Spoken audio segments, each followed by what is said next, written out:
Yo,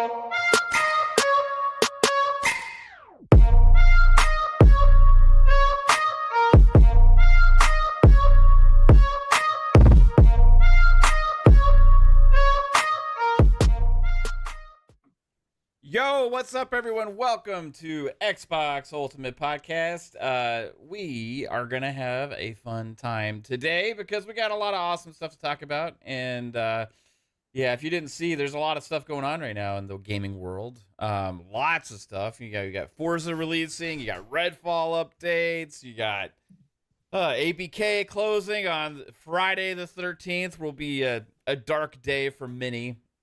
Something we'll celebrate here as well. Oh no, but, Psycho's here. Yeah, I was like, what the fuck was He came in hot. See, that's for damn sure. It's been pretty interesting. We got PlayStation doing more remasters again of new games, which is interesting. We called it, by the way. Yeah, 100%. And this is just a crazy day. This whole week has been absolutely crazy. No, But, we only had a 4-hour show last night. Yeah, Ralph. we You did. and me. We did have 4 hours of great conversations yesterday, bro, and it was a blast on PM and the PM. It was. Before we get into the intros, real quick, I want to give a shout out to PTK, who is having some. His wife has actually had to go to the hospital, having some health issues potentially. So, best thoughts there. I hope everything is well and turns out okay. And as well as also thoughts with PTK, but also this past week, good friend of the show and good friend of the community as well, Fonzarelli. His father passed away, which is never. It's a horrible thing to have to go through. And shout out to Fonz, and thoughts are with you as well, man. I wanted to kind of start the show with that just because. Two guys that are friends of mine, two great people in the community, and it sucks when you see people going through stuff, you know what I mean? But the thoughts are with you both, and hope you both are okay. And but we're gonna have a fun show today, guys. This is Xbox Ultimate Podcast, and this has been an ultimate week. That's for damn sure. Huge shout out to Ray Oid, who just hit us with a monster $20 super chat. Said hit that like button. Yo, appreciate it, Ray. You're amazing, and as well as everybody else in this chat, lots of awesome people who I've been lucky enough to be racing against a lot of your drivatars this week, and it's been fun. And RSJ fan, to see you in the chat as well. You came out on top on the last full event that I raced. I got second. RSJ fan and Rand.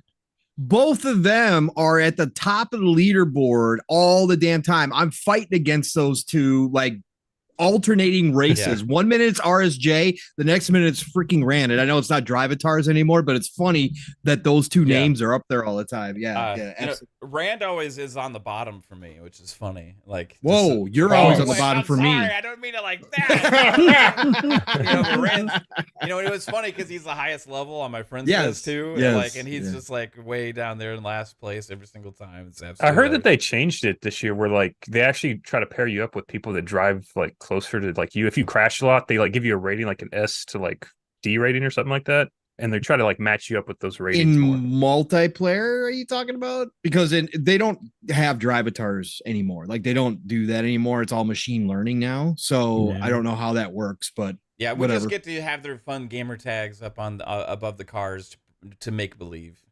Yeah, it adds to it though. I find that fun, and seeing the names and the leaderboards and stuff like that. So let's get into some intros, everybody. Welcome to the show. Yeah, thanks, Steel, in multiplayer. Yep. Oh, okay. Right on. Yep. Cool, Steel. What's up, Psychonauts? How you doing, bro? I'm just doing fantastic. Had the no longer the midnight release, but had the early release of Assassin's Creed Mirage.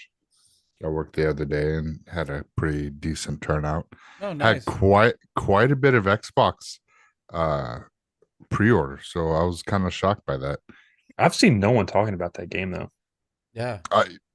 On Twitter, there's not too many, but not a whole lot.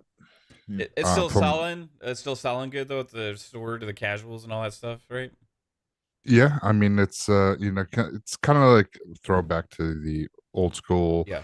uh, all tier Assassin's Creed. So it's good to see the Yeah. stealth mechanic is kind of back with that. So I've heard great things and I've heard like not great things, but the some of the stuff that people have been complaining about is stuff that honestly I was kind of excited about. So I can't wait to get to it at some point for sure. yeah, I'm definitely with with this Assassin's Creed Mirage and their Ubisoft Plus and Anno 1880 and Crew Meadowfest. I might pick that up in a couple of months, try it out. Yeah, Avatar is still supposed to come out this year too, right? In December. Yeah. So yeah. I mean, it's a pretty good time if you are wanting to try all those games and not have to buy them. Exactly. You know, like it would be a good time to try Ubisoft Plus for a couple months or whatever. How you doing, Fuzzy? I'm doing great. Probably not on the that much sleep once again. Forza is now definitely taking the lead as far as the game I'm playing, but getting into it. Only level 35 at the moment, but still a long ways to go. You just been playing since yesterday, and it's already 35. I feel like I played a lot, and I'm like 22 or 23, maybe something like that. Yeah, but I'm enjoying it. Got some small gripes, but it's like just stuff that I'll notice more so than a lot of other people. But it's a well, we'll get into the whole details, but outside of that, just doing great. And man, glad to be here. Xbox news just keeps on getting better and better each week. Rolling. And next week, man. Are you saying, Fuzzy, that 500 cars and 20 maps is not enough? Well, there's some favorite tracks I would love to race on now, but no, it's a great foundation. Just some small things that they need to either work on or add. It'll be perfection for me, but it's pretty damn close already. But I've been really looking forward to this show today because I've been a Forza guy ever since the first one. I've been a Gran Turismo guy ever since the first one too. I've loved both franchises, and I know you do as well, right? Mm-hmm. But as much as I've played, I'm nowhere near a Fuzzy Belvedere, because you are like one of the most predominant racing guys in this community, I would have to say, like with knowledge of every aspect of these games, with like how the car handling, the tinkering, the paint editors, like all he was in the car industry in real life, for God's sakes, man. It's like, there's really no better person for me to get feedback from, honestly, on how the games play, because you also are not over the top with angry at specific thing. You're judging things more based on how you like the game as well, and that's gonna be important. So I'm looking forward to getting your thoughts, bro, because I've really been looking forward to it, because we haven't spoken since Monday, right? And that was before Forza. So Jasper, how you doing, bro? Pretty good. Played a little bit of Warhammer Darktide to try that out. Played like 5 minutes of Redfall and I uninstalled it again. I'll install it again if we decide to play it together, but it was about the same. And then just waiting on Forza because I didn't buy the early version, and I'm still debating on if I want to download it. So and when you say about the same, you're judging it from the PC perspective, right? Yeah. Okay. Like, I think the biggest changes are probably going to be on console for sure. So Right. I did install Warhammer Darktide just now. I also installed Redfall. We have plans, at least Pong and I, and hopefully more, to play some of those this weekend. So maybe we'll have some streams and stuff like that, and get some good old co-op gaming going again, because it's been a while. Hey, what's up with you, Pong? Oh, hey, real quick, Jasper, congratulations on your Starfield videos, dude. I'm about to hit a fucking partner program. I just need a few more subs. It's fucking amazing, dude. Like Kate mentioned it to me. Did you see how many views like Jasper's like shipbuilding videos are getting? And I went and looked. And so you got like a couple like popping around, like you got like 25K on one of your live streams. You got like a couple people keep watching the fucking live stream. I know, it's great. You got a couple of like 11Ks and stuff there, like as well. And I was like, Dude, hell yeah, man. Because like those, honestly though, it's because the ships are really good. You know what I mean? Like, yes. And they get shared and stuff like that. So props to you for doing that. It's great to see. Anyway, moving on to Pong Soul. Congratulations, moving on. Seriously though, here's your flowers. Now get off the stage, Jasper. Jesus. No, seriously, I'm happy for you and your channel and what that's doing, dude. It's absolutely amazing to see. It is. It's fucking awesome, man. Pong Soul. 4 hours yesterday. Yeah, we did. Who knows how the fuck long we're going tonight? I have no idea. I hope not. 4.5? No, ain't no way. But no, because we're not gonna have another Pong and Mav rant tonight. So yeah, we're gonna keep it chill.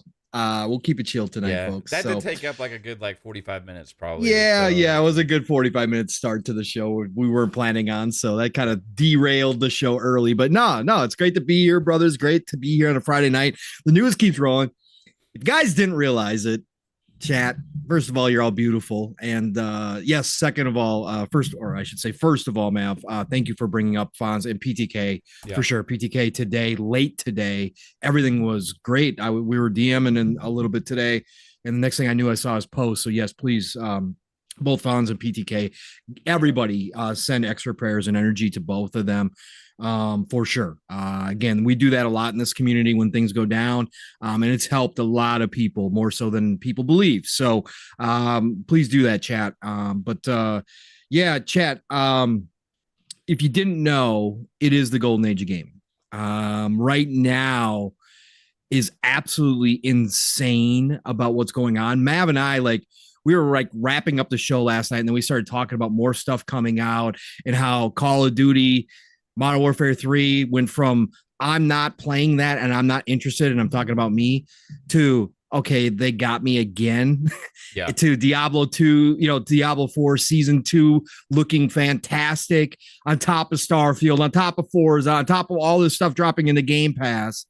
Redfall getting 60 frame patch today now. I've got that re-downloaded, like Mav said. Dark Tide, I want to try out as well. This is insane, folks. And next week, as Mav kind of started the show with Friday the 13th, supposedly being the date that they're aiming for. Things just get even spicier because ABK finally closes, and you can all sit back and say, well, we kind of knew this has been dragging on for 20 plus months now. My God, we talked it to death, all this kind of stuff. Yeah, but it becomes real next week, potentially. And that changes everything in this industry. Again, we've said from the beginning why we talked about this so much was because this is one of those moments. This is one of those moments we look back that could really shape things towards the future, near future, but even further than that, the big long-term stuff. So if that does wrap up next week, my God, we're going to have even more to talk about. But thank you all for being here. It's great to be here with you, brothers. Can't wait to hear Fuzzy's takes on Forza.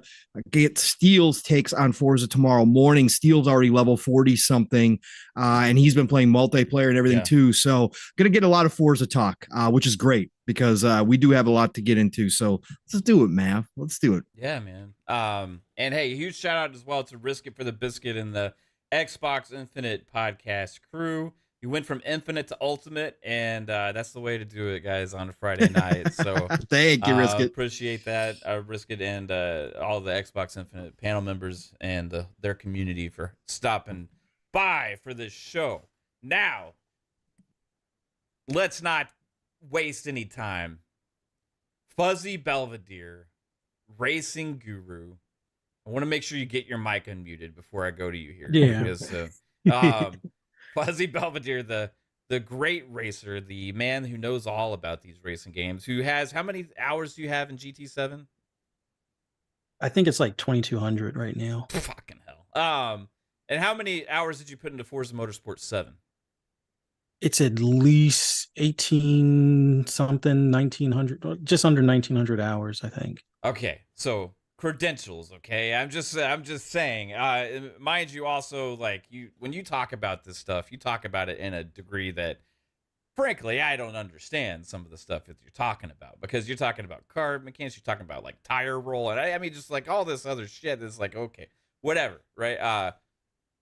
I just like the way the cars drive, you know. But what's your impressions overall from Forza Motorsport? It's been 6 years, Fuzz. Mm-hmm. Was it the leap that should have been made for 6 years for you? In many ways, yes. The handling, oh, definitely. The visuals, definitely. The trackside look and the overall environment, the rubber, the rubbering of like the track as far as like the wear of the tires, and then helping you with the traction when it's, you know, dry pavement. It's a little slick when it's when it rains and stuff, but outside of that, all of the aspects for the handling and the feel of the car have definitely improved over what Motorsport 7 had. You can feel without it being as much of a numb feel when you go over the curbs, or when you cut like or dip a tire in the grass. It definitely hooks you. Or like if you're hitting like a puddle, or like a basically like, well, it is a small puddle on some of the parts of the track where there's like an indentation. You feel the pull either to the left or the right, depending on which tire hits. There are so many things that they've improved just on the handling aspect that you can tell in comparison to Motorsport 7.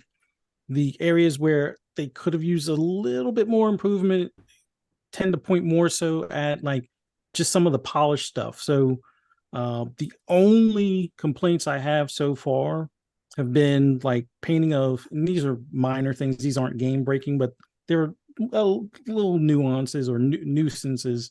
Brake calipers, if you have stock calipers on it, you can change the colors. Great. You start putting the aftermarket on, they're stuck red. No big deal, but you know, something that I wish they would have caught before release. Aftermarket wheels and even some factory wheels, when you go to paint them or change the coloring of them, some of the coloring doesn't stay right. And even when it's in motion on the track, sometimes the color disappears. So these are just little minor like visual things. Mm-hmm. But the bigger picture as far as the platform, yeah, I would have loved to have had more tracks and certain tracks at launch, but their cadence that they've talked about so far, it looks like we might get a track a month, and some new ones new to Forza altogether, it mixed in there. So if they can stick to that type of cadence over the next year or so, I'll be plenty happy with more than likely some of my favorites getting mixed in there. But as far as the types of cars that they have, love the selection. A few parts I wish they would have tweaked as far as like roll cages for convertible cars. So like my Mazda Miatas that I love for like the slow pace, close racing, they don't have the bars going to the windshield.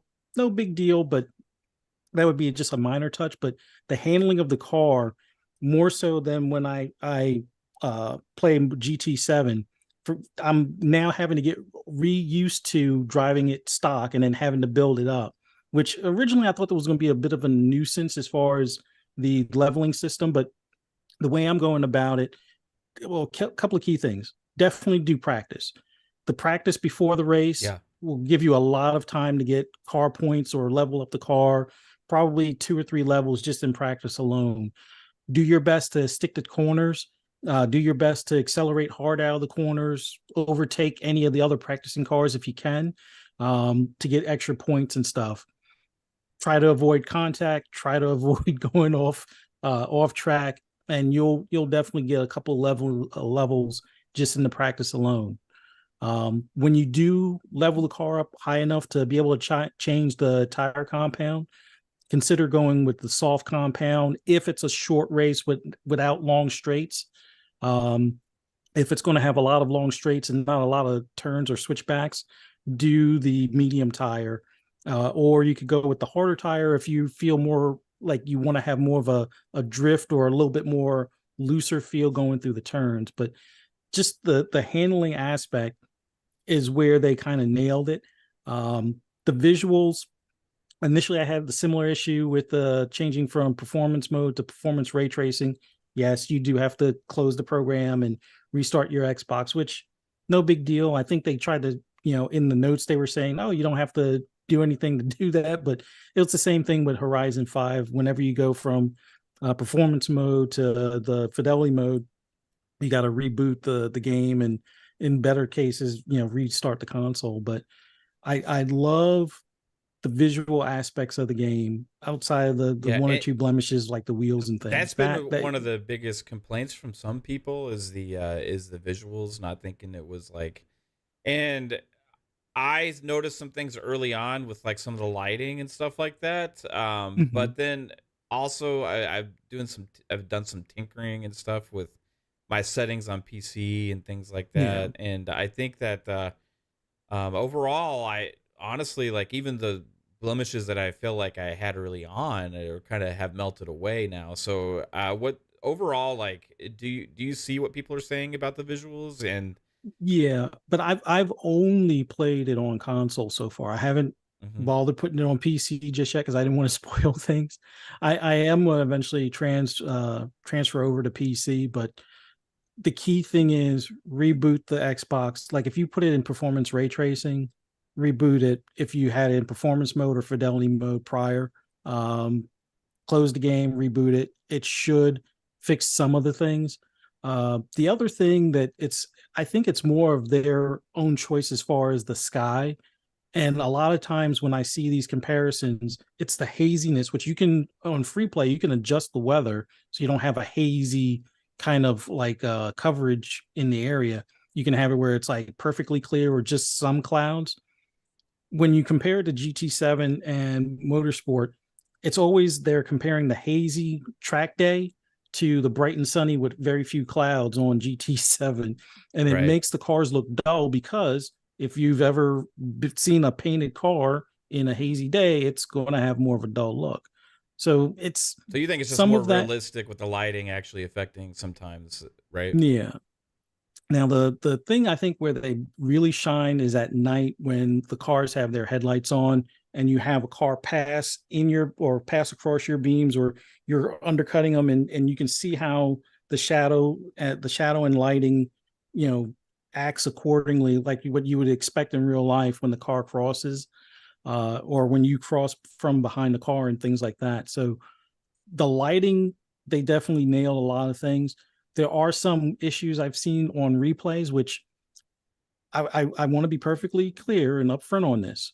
I still think when I compare replay modes, I still give the nod to GT7. And the main reason why, and it's not a knock at the Turn 10 team, it looks like with GT7, it's almost like they've watched TV broadcasts of races, so that way they position the cameras in the same thing what you would see watching it on TV.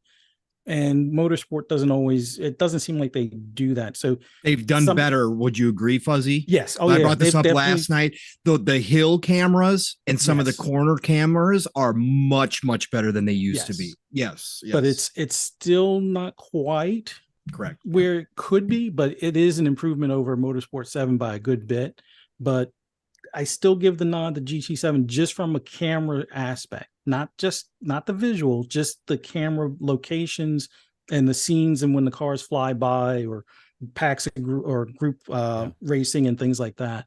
But overall, I think the big thing that when you look at some of the visuals, and I remember seeing J-Rock's one earlier, and I remember adjusting the cameras on GT7 to kind of make it feel more like Forza, so you can see a little bit of slippage of the car, but the car still really stays centered on screen compared to Motorsport, where you do feel a little bit more of if the car is starting to kick out onto coming out of the turn, or if you're drifting a little bit, or if the car is real loose, you'll definitely see it from the way the car is either squatting or sliding across the screen and stuff. But there are they made some major improvements in a lot of areas, but there are some areas where they could do just maybe a smidge better, like the damage model. It's great that they have it, but I wish it wasn't always as scratched up.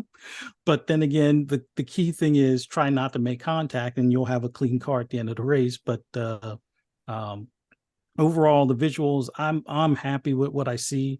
If they were to make any slight changes, the visuals for the damage, I would take the scratching down just a notch, or make it where it's like after the third contact, then you see the scratch, as opposed to, I just nudged that car and it's like half my paint's gone. But overall, the AI is another area where they've made improvements, although it still needs work. And I don't think anybody can ever really nail AI. Like, it's better this time, so they don't brake check in the middle of the turn as much. Sometimes it happens, but it's more so that another car cut in front of them. But they don't pile up going into like the first turn like they used to. Like when you would race in Motorsport 7, it was like that first turn, especially at Watkins Glen. You expect like 5 cars to be off the track or piling into each other, and then every car behind them comes to a complete stop before they like single file come out of that turn type of deal. And now they've made it where the cars will try to take other lines, although sometimes those lines are off the track, so then they get stuck in the grass. But they've definitely improved the AI. Could it use some more improvement? I'm pretty sure it could, especially with the AI learning. I think over time it'll probably get better. But it's an improvement over previous. But overall, I'm putting it minus like some of my minor complaints. I would say it's a strong 88 or better. I don't want to give it a full 90, only because I know that there's a lot of things that other people want within this game, and it's like I can't give them carte blanche and say, oh, it's a 95, and they don't have the drag racing, which I kind of want, and I know there's a good bit of other people that do as well, or the drift, and they don't have the drifting and things like that. But for what they do have, it's solid. And knowing that they're going to support this thing probably for the next 5-6 years plus, with content on a monthly basis, and in some cases weekly basis for events and things like that, I can't fault it for that. Just a smidge more polish at launch. How's your thoughts on that RPG mechanic, though? For me, I thought it was going to be more annoying than what it is currently. Now, when you do the career, it doesn't seem as intrusive. Now, it probably will start to annoy me when I do more of the free play, as far as like custom races and things, because I'm finding it now. Like I have my 2 Miata purchases, 2 Mustang purchases, one of the Camaros and one of the Vets, and I've gotten most of those cars to like level 10. And it just feels like, all right, there's the Mazda I wanted off the rip. I wanted to go ahead and do the suspension upgrade. But then again, if I use that in a career, the progression for that seems like it matches. So if you are going through the career and you go and choose a car for that particular like event or that series or tour, it works out great. But when you start diving into, I want to go ahead and get my Ferrari for online racing, go ahead and get that car leveled up first. Like, go ahead and do rivals, go ahead and do free play for a good bit, just to kind of at least get the car leveled up before you go and get frustrated and be like, I want to do this online event with my friends. Oh crap, they're all level 50 cars and I just bought this car type of thing. But I think from a career mode standpoint, it's great. For the overall fan base, I think they probably should adjust it where those car points are tied to the manufacturer. Like I see a thing about a discount for like brand loyalty. So if you buy a Mustang, or like 5 Fords or something like that, you'll get a discount. 5 Dodges, you get a discount and stuff like that. So maybe if the car points are tied to every one of that brand manufacturer, or every one of those cars within that lineup or family. So since there's probably like 5 or 6 Mustangs in game, and they'll probably add more other versions of Mustangs, make it so if I got my GT500 up to level 50, I don't need to go ahead and get the Fox body up to level 50 just to put the parts on it that I would like to have to start off with. Like, either have like your new base is like, okay, if you got a car from Ford at level 50, all cars from now on will start at level 10, or all cars from now on from Ford start at level 20. And I think that would be the nice compromise, so it doesn't feel as much of a grind. See, I was watching Mav stream. I haven't played it yet, but I was watching Mav stream the other night, and I noticed that like he would level up a car, he would get XP for the car and level it up, but then he would also get money. So I'm like, then he has to take the money and then buy the stuff that he just unlocked for the car, when it should just be the XP unlocks that fucking tires. You don't use the XP. You don't use the money to buy the cars. Okay, because it looked like you were buying tires and shit. That's car points. Oh, okay. Yeah. The money you can use there's for two just the cars. pretty much. Yeah. Yeah. There's car points you get for leveling up, and then there's money you get for rewards. And then the money you get for the rewards you use to buy cars. Right? Yeah. And then the cars are reasonably priced. Yeah, they are. That's the thing too. Although okay, because it looked like, just from like, because I haven't played, like I said, but it just looked like you were just getting money and then XP and then have to spend that money for the shit that you unlock with the XP. I was like, that's fucking dumb. Yeah, no, it's but not. Okay, you get the car points with the XP. You get the car points. You Yeah. earn car points as well as you level up your car that you use towards the parts. That's what you do. Yeah, Right. Yeah. Which is fine. That works well. So, other question I got, Fuzz. So you talked and started off talking about the handling and the racing. Now, something that I've seen in this chat, people bringing it up, Steel brought it up, that other people are saying this, and like that the game feels more arcadey, which I personally 100% disagree with. You need to adjust your settings if that's the case. But just coming to you, because you obviously have your thousands of hours in these games, and you obviously know more about these games than anybody here on this panel, or probably most people that are saying anything about this game in the reviews or impressions or any of that kind of stuff. Well, what's your overall take on the handling versus? Is it more arcadey? Is it more semi? Is it about the same, or is it like what kind of leap do you have there as well? It kind of depends on your settings, and I'll say for my settings, I'm right now doing normal steering instead, as opposed to simulation steering, because I'm running into an issue on quick switchbacks and chicanes where if I have, and I'm doing controller right now because I don't feel like setting up the wheel until I know I'm either permanently on PC or on console. If you go from left, like thumbstick all the way to the left and all the way to the right for a quick chicane, it seems like it gets locked in center when you're on like simulation mode. So there's some issues with that might make it feel somewhat arcadey, where, especially if you're using the car in stock form as opposed to modified form, where it does feel a little bit more drifty or loose and things like that.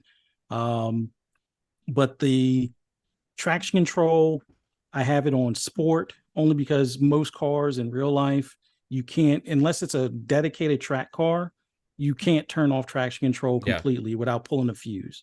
ABS I leave on because, once again, every car has ABS. Yeah.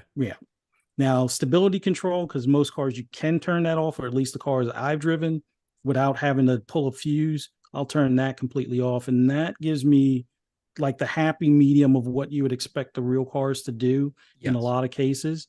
The other thing you want to do is adjust the default tire pressures. Like my go-to is up the pressure, like for rear-wheel drive in particular, up the pressure 1 half pound, or just basically 1 click up for the rear tires, 1 click down for the front tires to get more grip and turn in, and then a little bit more speed out of the straightaway, out of the rears. And you're going to heat up those fronts a lot, especially on a track with a lot of turns. So you don't have to worry about it being too low of a pressure and stuff like that. So that should help. But the default settings on any car you get, without going into like the tuning, like, because you can at least adjust the air pressure on pretty much every car. And some cars will have it where you can adjust the brakes. Those are a couple of key things to take a look at first. The default settings, I think they made, I won't say it's easy mode, but the default settings are not what you would expect out of that car in real life in a lot of cases. Like the brake balance is not always, 50-50 on some of these performance cars. I usually, especially for rear wheel drive, because that's my preference, I'll put brake bias towards the front. So I'll put it at 51 with 135%. So that way, now the thing is, you'll see sometimes if I start uploading replays, you'll see the front wheels lock up or come to like a stop in some cases and then start to roll. But that gives you a little bit better slow down and control, so the car doesn't feel as uneasy heading into the turn. But arcadey wise, like the big thing when I look at GT7 and Forza, I've said this before, and they've continued with the way Forza feels like it's in track, and GT7 feels like more like it's on the track. And it's not that GT7 is sliding all around. It does have that more of a glide feel, so it doesn't feel I call it floaty feel. Yeah, it doesn't feel as into the track or as much grip or as what you would expect. So you get sometimes like a twitch loose coming out of a turn.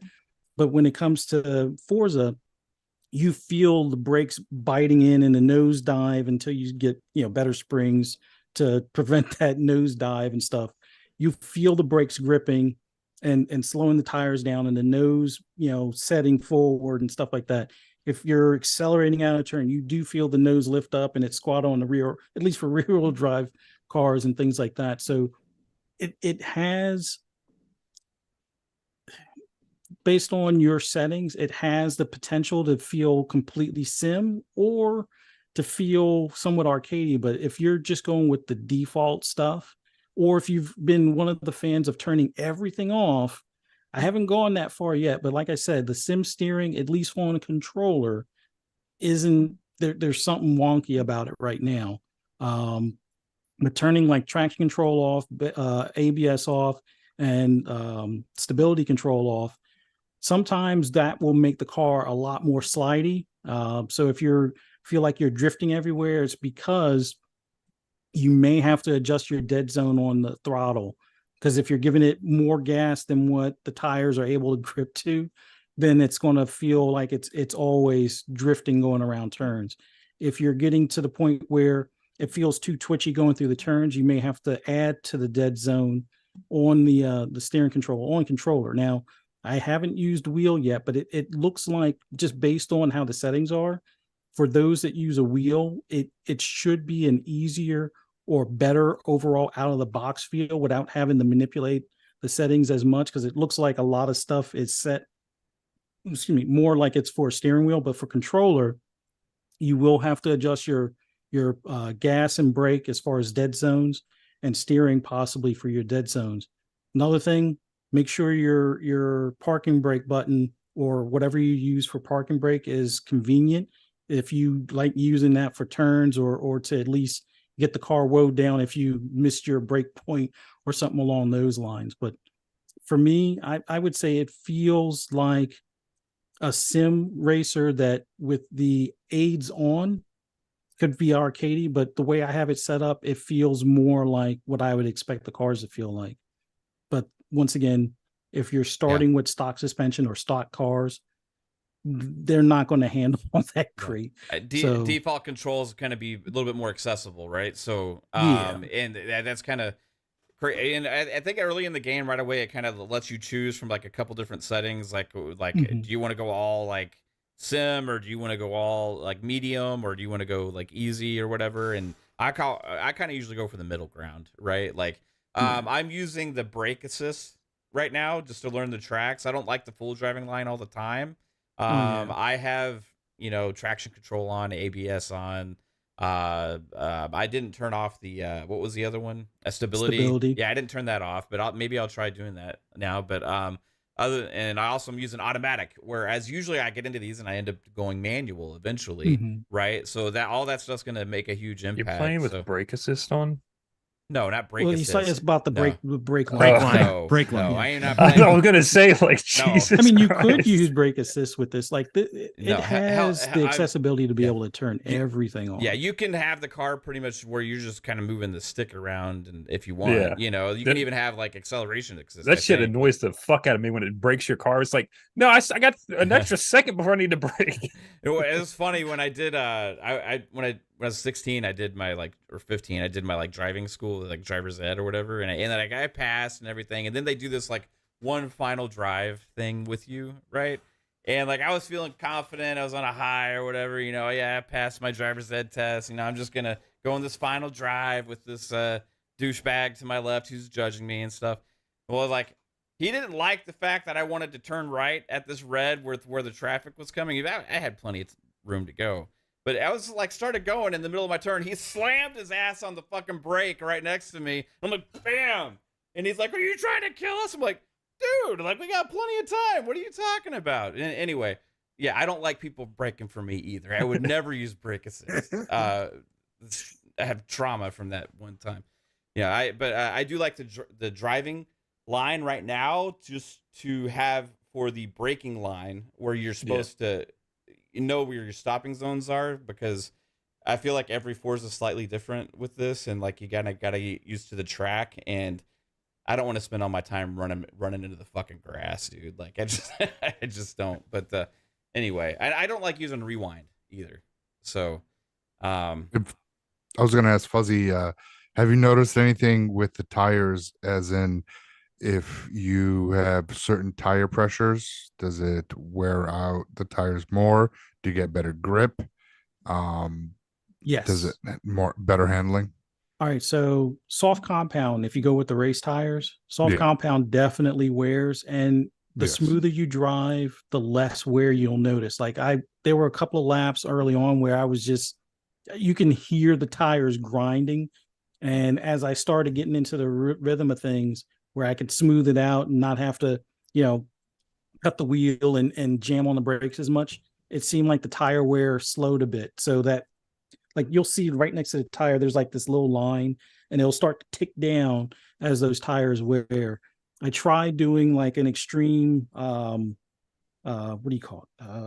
I can't think of the term now, but like the camber, I had it where basically I had it on the extreme where I was running on the inside of the sidewalls just to test some things out.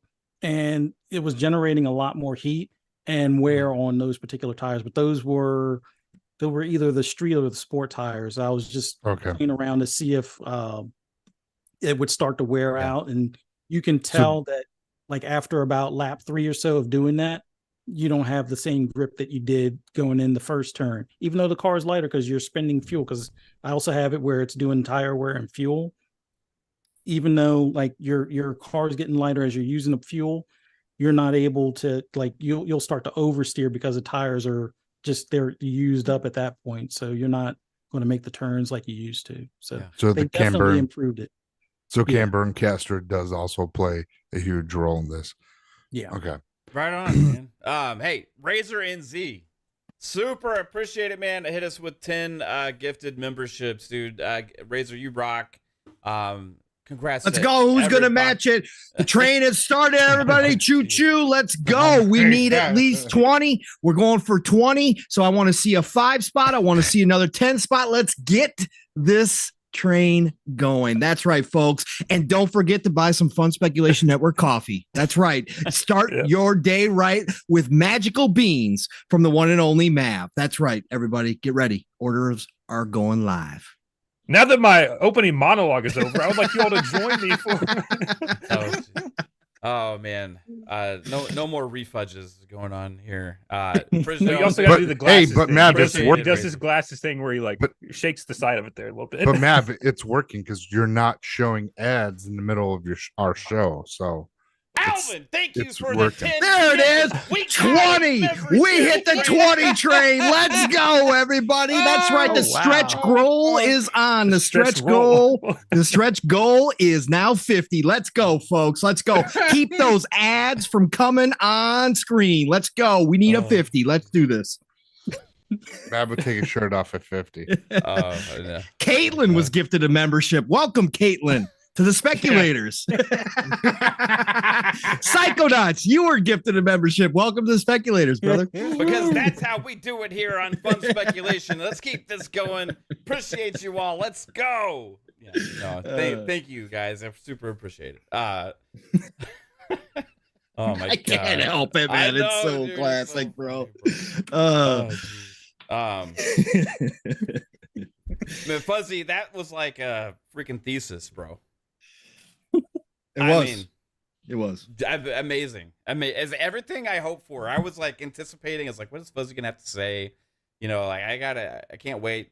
I've been more curious, just like, if overall were you disappointed or were you happy? And it sounds like you were really fucking pleased, which it could have gone the opposite way. You know what I mean? It could have, because this is like an important game for you. You know what I mean? And you're gonna judge it more critically in a lot of different areas than most people would, and in different ways, right? And not just looking at what, like, how the light hits something or how this, the one aspect or whatever. And then Have you ran into any issues, Fuzzy? Like, because I saw they have like a patch like list of known issues. It's like a mile long. Like, have you ran anything that's like consistently an issue for you? Just the painted wheels, custom or aftermarket brake calipers, if you want to change the color on those. Crashes when you do something going back and forth between buying cars and modding them. There's some sort of glitch where if you want to go back to buy more cars or go back to my cars, something causes it to crash at times. Oh, okay. And then there's the steering bug, which going into a chicane, turn all the way left, turn all the way right on the controller with just the thumbsticks. It locks at center on that second input. So if you're turning extreme left and then want to turn extreme right to make the turn, it just goes straight off the track. And it's like, I know I'm not missing the turn. And I wound up watching my replay from the inside of the car because I usually do the chase cam until I have the wheel set up. So I'm like, why is this thing going straight on some of these turns? I'm like, I'm not getting that old where I can't navigate that turn. And I look at it and it's like the wheel goes and then it just goes straight. And I'm like, oh, that's why. It's like either I'm doing too quick of an input or too much of an input and it just doesn't know what to do. And it just goes, oh, just go straight. But okay. Those are probably the main things. The other little things are just more so like I'm noticing, even though the AI are supposedly not rubber banding, the top 3 are usually the fastest. And I'm noticing that last one, it seems like they've made it where they give them a little boost until like you're within either the last minute of time limit or last lap, where it's like to make for a more exciting race. But I've figured out a way to set up the car. So underset the car, but make the car lighter, and that boost doesn't seem to affect them as much. So, well, but those are just the little things. I haven't looked at their patch list yet, but I know the paint stuff is definitely on there because I was like, guys, why is this? Yeah. This was something from the previous ones that you had issues with. Because I saw one of them. It said that like certain stats when you like change out a part and display incorrectly. So I didn't know if you just like ran into any of that or whatever. No, not yet. I'll definitely keep an eye out for it. But so far the stats, everything seemed good.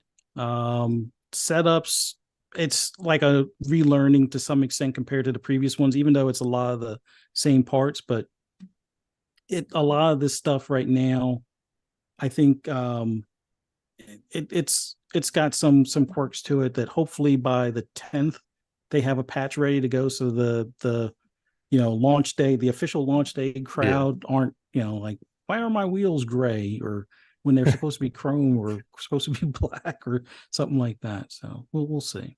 Yeah, right on, man.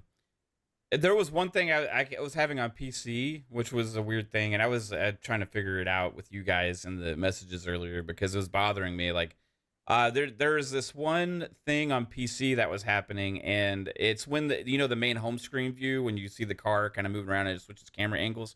There's these like shadows that are like kind of dancing on the car. And I was like, what the hell is that all about? So I kept changing all these different settings and switching stuff on and off and like tinkering things, running benchmark tests, all this stuff. And I eventually ended up settling just going back to auto with Ultra because I couldn't figure out like exactly what settings are the best right now. But what I realized that when I was running the benchmark test is that even though I had my game going to that TV, and I had the game set in 4K, and I had already restarted a few times. On the benchmark, I noticed, because it tells you all the information, I noticed it was saying 1440p. So I was like, why is that happening? Right? Because it's set to 4K in the settings, and that's a 4K TV. Why is it saying 1440 in the benchmark? Right? So I was like, well, I had a thought. So I went to my PC settings and I changed my main display to the TV instead of my ultra wide. And when I did that and went back, it fixed it. Right? So the game will launch. There's no like Starfield. If you have multiple displays, you can there's a setting where you can choose which monitor, right, you want it to display to. There's no setting like that in Forza Motorsport, right? So when the game launches, there's no way to get it to not launch, at least as far as I know, on your main display. And then what I would have to do is take it out of full screen, drag it over to that TV, make it full screen. And even then, it should have still went 4K. It should have still went, yeah, exactly, because that's what I've done on other games, right? And the settings said 4K and all that stuff, right? But in the benchmark, it wasn't. So I was like, okay, so there's like, the game thinks it's supposed to be running in 4K, but the benchmark also is saying 1440. So I know that there's some kind of confusion going there. So after I switched to the main display to the TV and launched it launched on the TV natively, right? Instead of me dragging it. And then it fixed it. And then also a lot of the dancing, I still see some of the dancing stuff with the shadows on that, only on that one view, but there's nowhere near as much. And I think it's because it was confused about the resolution or something of the shadows and stuff like that. So, but anyway, I figured out the solution for that, and I guess it's a bug. I don't know if it's an AMD thing or if it's a Forza thing. But I checked, there's no new drivers out or anything like that. That's the only thing, and it was causing crashes because like when the game would come out of like a race, it would go to a dark screen and try and come back. I think it would get confused about the resolution, and that would cause my graphics card to report a crash, or the game would crash. So I was having some crashes on PC and all that stuff, but now it's fixed after I figured that out. So welcome to PC. Yeah, welcome to PC, right? And after also I had made statements before. I talked about this last night on PM and the PM. I also talked about it on Boom Show on Xvlog when I was on there yesterday, that there were like Series X and PC and all that stuff. Like I didn't really notice much of a difference or whatever. Ultimately, that was because of that issue that I was having, right? So after setting this up and stuff, like I'm noticing a bigger difference now, like with the PC versus Series X. It's still nothing like Starfield, right? Like if you're playing on Series X, like you're gonna it's not a huge drastic difference going to a high-end PC, but it was different than what I was experiencing the other day. So it does obviously look better, but man, it's been so good. I gotta figure out, and I gotta talk to somebody. I gotta talk to like an ASA or like somebody about how to get good captures from my PC. Anytime I do recordings, even with OBS and all from that your stuff, Xbox, or no, are you trying to? I tried an Xbox one today, and that was shit. From the Xbox game bar, that was like a crap. No, I don't know what the settings were, but like if you go into OBS, you can just when you hit the record button, like you know how you have like record and stream and stuff at the. If you go to your record settings, you just increase your bit rate to like 10,000 or whatever, and your encoder. So like the higher your bit rate is, the better quality you're going to get. I have it set to like high quality or whatever, but I need to check. I guess I need to check on the bit rate or whatever, because I was like trying to get some good gameplay. I wanted to capture and stuff and share, but it just going back on the videos, like nothing compared to what it looks like. You know what I mean? So I'll have to do some more tinkering about it. I'll talk to you guys later. But anyway, whew, man, what a game! Have you played it all, Psycho, yet, or no? You're waiting on the Game Pass version? Yeah, I've been playing too much Starfield to really get into spending $35 extra because I'm not going to play it. I know myself. Yeah. Because Starfield has me sucked in, but I know once it comes out, I definitely will be playing it. It looks amazing. See a lot of great stuff. Not seeing anything bad. And earlier when we started the show, when I was asking Fuzz, what 500 cars and 20 tracks is not enough. It's just the I don't know, it wasn't RGN, but it was somebody that was like, there wasn't enough cars and tracks that made this game great. I'm like, that's why they gave it a low score. And I'm like, the fuck are you smoking? I mean, I think it had more cars and tracks than GT7. So, am I correct, or did GT7 have more? Fuzz, you're on mute, Fuzzy. You're mute. You're still muted. It's in the. Oh, and there. Okay.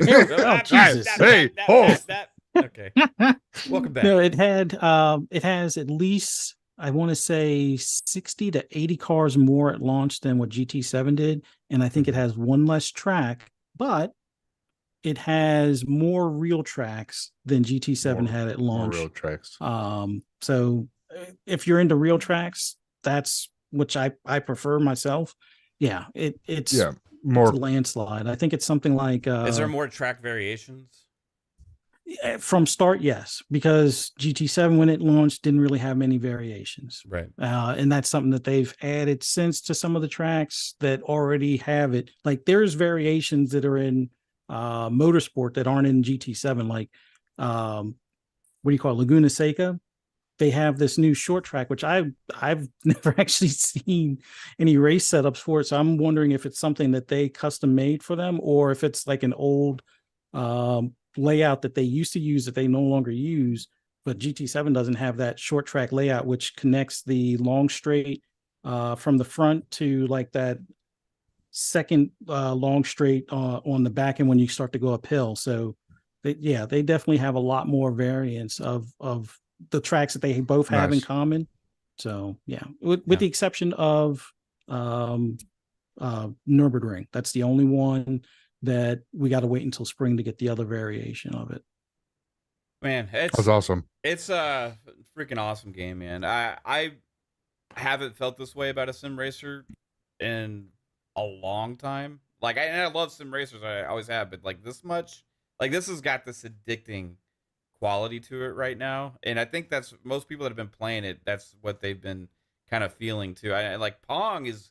I'm more surprised, honestly, by how much you're loving it. You know what I mean? Like, I know you're not, just because, like, you know, I know you like Forza, but like I never killed Forza. I know, stream. But I know.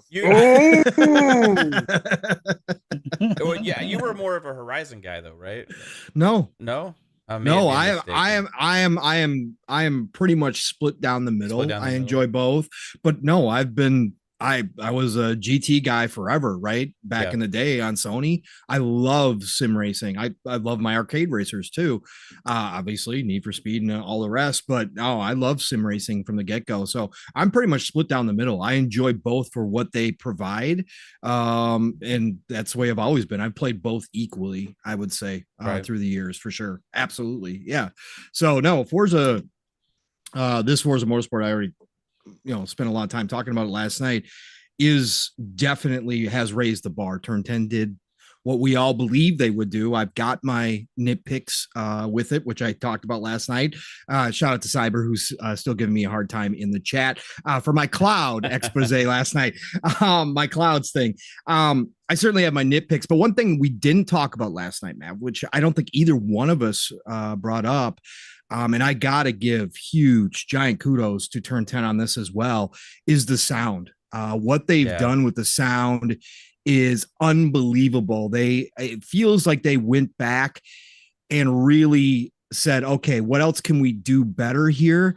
And the engine sounds, the spatial sounds in this game are phenomenal. And that's both using headphones and just using my TV speakers. Even my TV speakers, which obviously, I've got the OLED, so it simulates, surround sound or whatever the case may be. Some games you can't tell. Some games it sounds like you're using stereo speakers. But then other games really do take advantage and somehow make it really work. And even just using my TV, like it's crazy how good Horizon, because I know when Horizon 5 came out, which second you put on your headphones, you're like, holy shit. Yes. No, absolutely. If you're using headphones, obviously there's a huge difference. And when you're using headphones, you can pick out individual cars. And if you know those cars well enough, you can tell without looking at some points which car is coming up on you and from where. Like that's how good it is. And even a lot of times in car games they'll have like the big cars for sure, like you'll be able to tell like a V12 versus a regular old 6, right? That kind of generality most car games get down, but there are a lot of cars, if you know cars, that have certain exhaust sounds, that have certain engine whines, that when you get into turbos and all that kind of stuff and superchargers, you can definitely know a difference even down to the individual car itself. And I think they've spent a lot more time cataloging and making sure that there's a wider variety now of cars. Like you always got they always did the sound work on like the Ferraris and the Lambos and all that kind of stuff. But some of the other cars, like my Evo, my Evolution, those could start to sound all kind of similar because I think they don't take the time to do that. But in this motorsport, you definitely can see the work that they did there. So that's something we didn't bring up last night, Mav, and I definitely wanted to give them kudos. Man, especially at the very beginning of the race with all the engines blaring, and it's like, it gives it. Honestly, there's several times when like it's like giving me chills because I have the audio up and if I'm wearing headphones. But also in my other room where I have my like 7.1 surround sound in there, right? Yes. And it's like I have it jacked up, and it's like, oh my god, right? Like you can fucking feel it, dude. And it's like, it's really like no other. It's absolutely amazing. It is for sure. And even I think they did work. Maybe it's just a spatial sound that they did extra work in. Because obviously you've always been able to hear your tires squeal and that kind of stuff. But that is feedback for those of us that are racing more on the sim side. And again, I'm not Steel, I'm not Fuzzy, I'm not quite that far. I actually am kind of in line there a little bit, but that tire feedback, especially on controller, because you're not using wheels, so you don't get the wheel feedback per se. Those sounds definitely help you if you're paying attention to know what your car is currently doing, on top of just already what you can see and what you can feel, kind of how the body's leaning. But all that stuff is just so much more pronounced in this game than it has been in the past, and definitely much more accurate than it was in the past. And it's huge. It is huge in this game for sure. Yeah, for sure, man. Yeah. Good thoughts on Forza, everybody. I mean, Jasper, are you going to play this when it hits Game Pass, or are you just going to I'll download it. I don't know. Probably won't play it for like 30 hours or whatever. I may just do a couple races and be like, it's Forza. Yeah. Okay. You're just not a motorsport type guy. Right on. That's awesome though, man. Not a Redfall guy, obviously, not a Forza guy. I mean, I have like 4 days in Redfall. You have 4 days in Redfall? Did you like it? It was all right. I mean, okay. There's just something to play at the time. He played it for 4 days. Yeah. That's what he did. There is one thing about this Forza in comparison to previous ones. The career mode, I think, has more of a draw to just do one more series or one more race to mod your car, and that draw might hook him for another 4 days in the game that he wouldn't typically where play, I'm like, if it does get its hooks in me, it will definitely it's going to grab me for a long time. But it's like it's got to be something real special to grab me, because I usually don't like the motorsport kind of games. Yeah. But you can play with the settings, Jasper, like a lot of people have been, and get a more arcadey game too. I mean, you honestly could. You could play this like you play Horizon, just within the confines of a track versus an open world, right? So you definitely could play with it and see if there's something that kind of grabs you there, where it is more your style, where you're like, hey, I could probably see myself, running some races here and getting into some cars a little bit. Try it out, man. A lot of people are saying that right now. So I think it's more accessible to like the casual audience. They spent a lot of time on it. Yeah. So 100%. that might rub some of the like purists wrong or whatever, but like I think like Fuzzy is as much of a purist as there is here. So if it ain't rubbing him wrong, it ain't gonna probably rub most people wrong, right? So yeah. Hey, a lot of rubbing going on here. Yeah, I was gonna say a lot of rubbing. And that's to be again when in 2020 rubbing, you ain't racing. In 2023, that's going to be kind of the MO for a lot of games going forward, is accessibility, because again, it's not the old days. They do want these games, especially these platform games, these games as a service, these games that are going to be updated. They do need a wider, bigger audience. And I know for some of us, again, that's one of the things that we've seen change over the years as the video game industry has grown, right? It's one of those things that certainly can kind of take away from the pure form of a video game, but business wise, and what especially somebody like Xbox, a company like Xbox, and their goals are going for engagement and with Game Pass, you kind of got to expect that nowadays. They're going to try to open these games up. The same thing happened with Diablo, right? I mean, again, they need that bigger, wider audience, and they need that support for the long run. So they're going to try, even in a game like Forza Motorsport, which is known more as a sim, they're going to try to open it up, especially after seeing what Horizon did. They're never going to reach Horizon numbers per se. But at the end of the day, if they can grab another, 10%, 15% added audience that sticks with it because they added those features, that value down the road for them in the long-term game is going to be a big difference. So I think it's healthy for where they're going right now. They have to. And the one thing like with this, and this isn't saying it's not a complete game or whatever. I think it is a complete game. There's a couple things that we'd like to see in there at launch, but it's the framework. This game is built for the future, right? This 100%. Game, and you can tell all the way through, like, this is a platform that's going to last for a long time, and it's what we speculated on years ago, before Horizon 5 even came out, that the next motorsport was probably going to be like this. It's going to be probably like a games of service type game. It's going to build up over time. It's going to be something that lives in Game Pass and is approved upon, as opposed to having to think about buying another game every 2 years or whatever.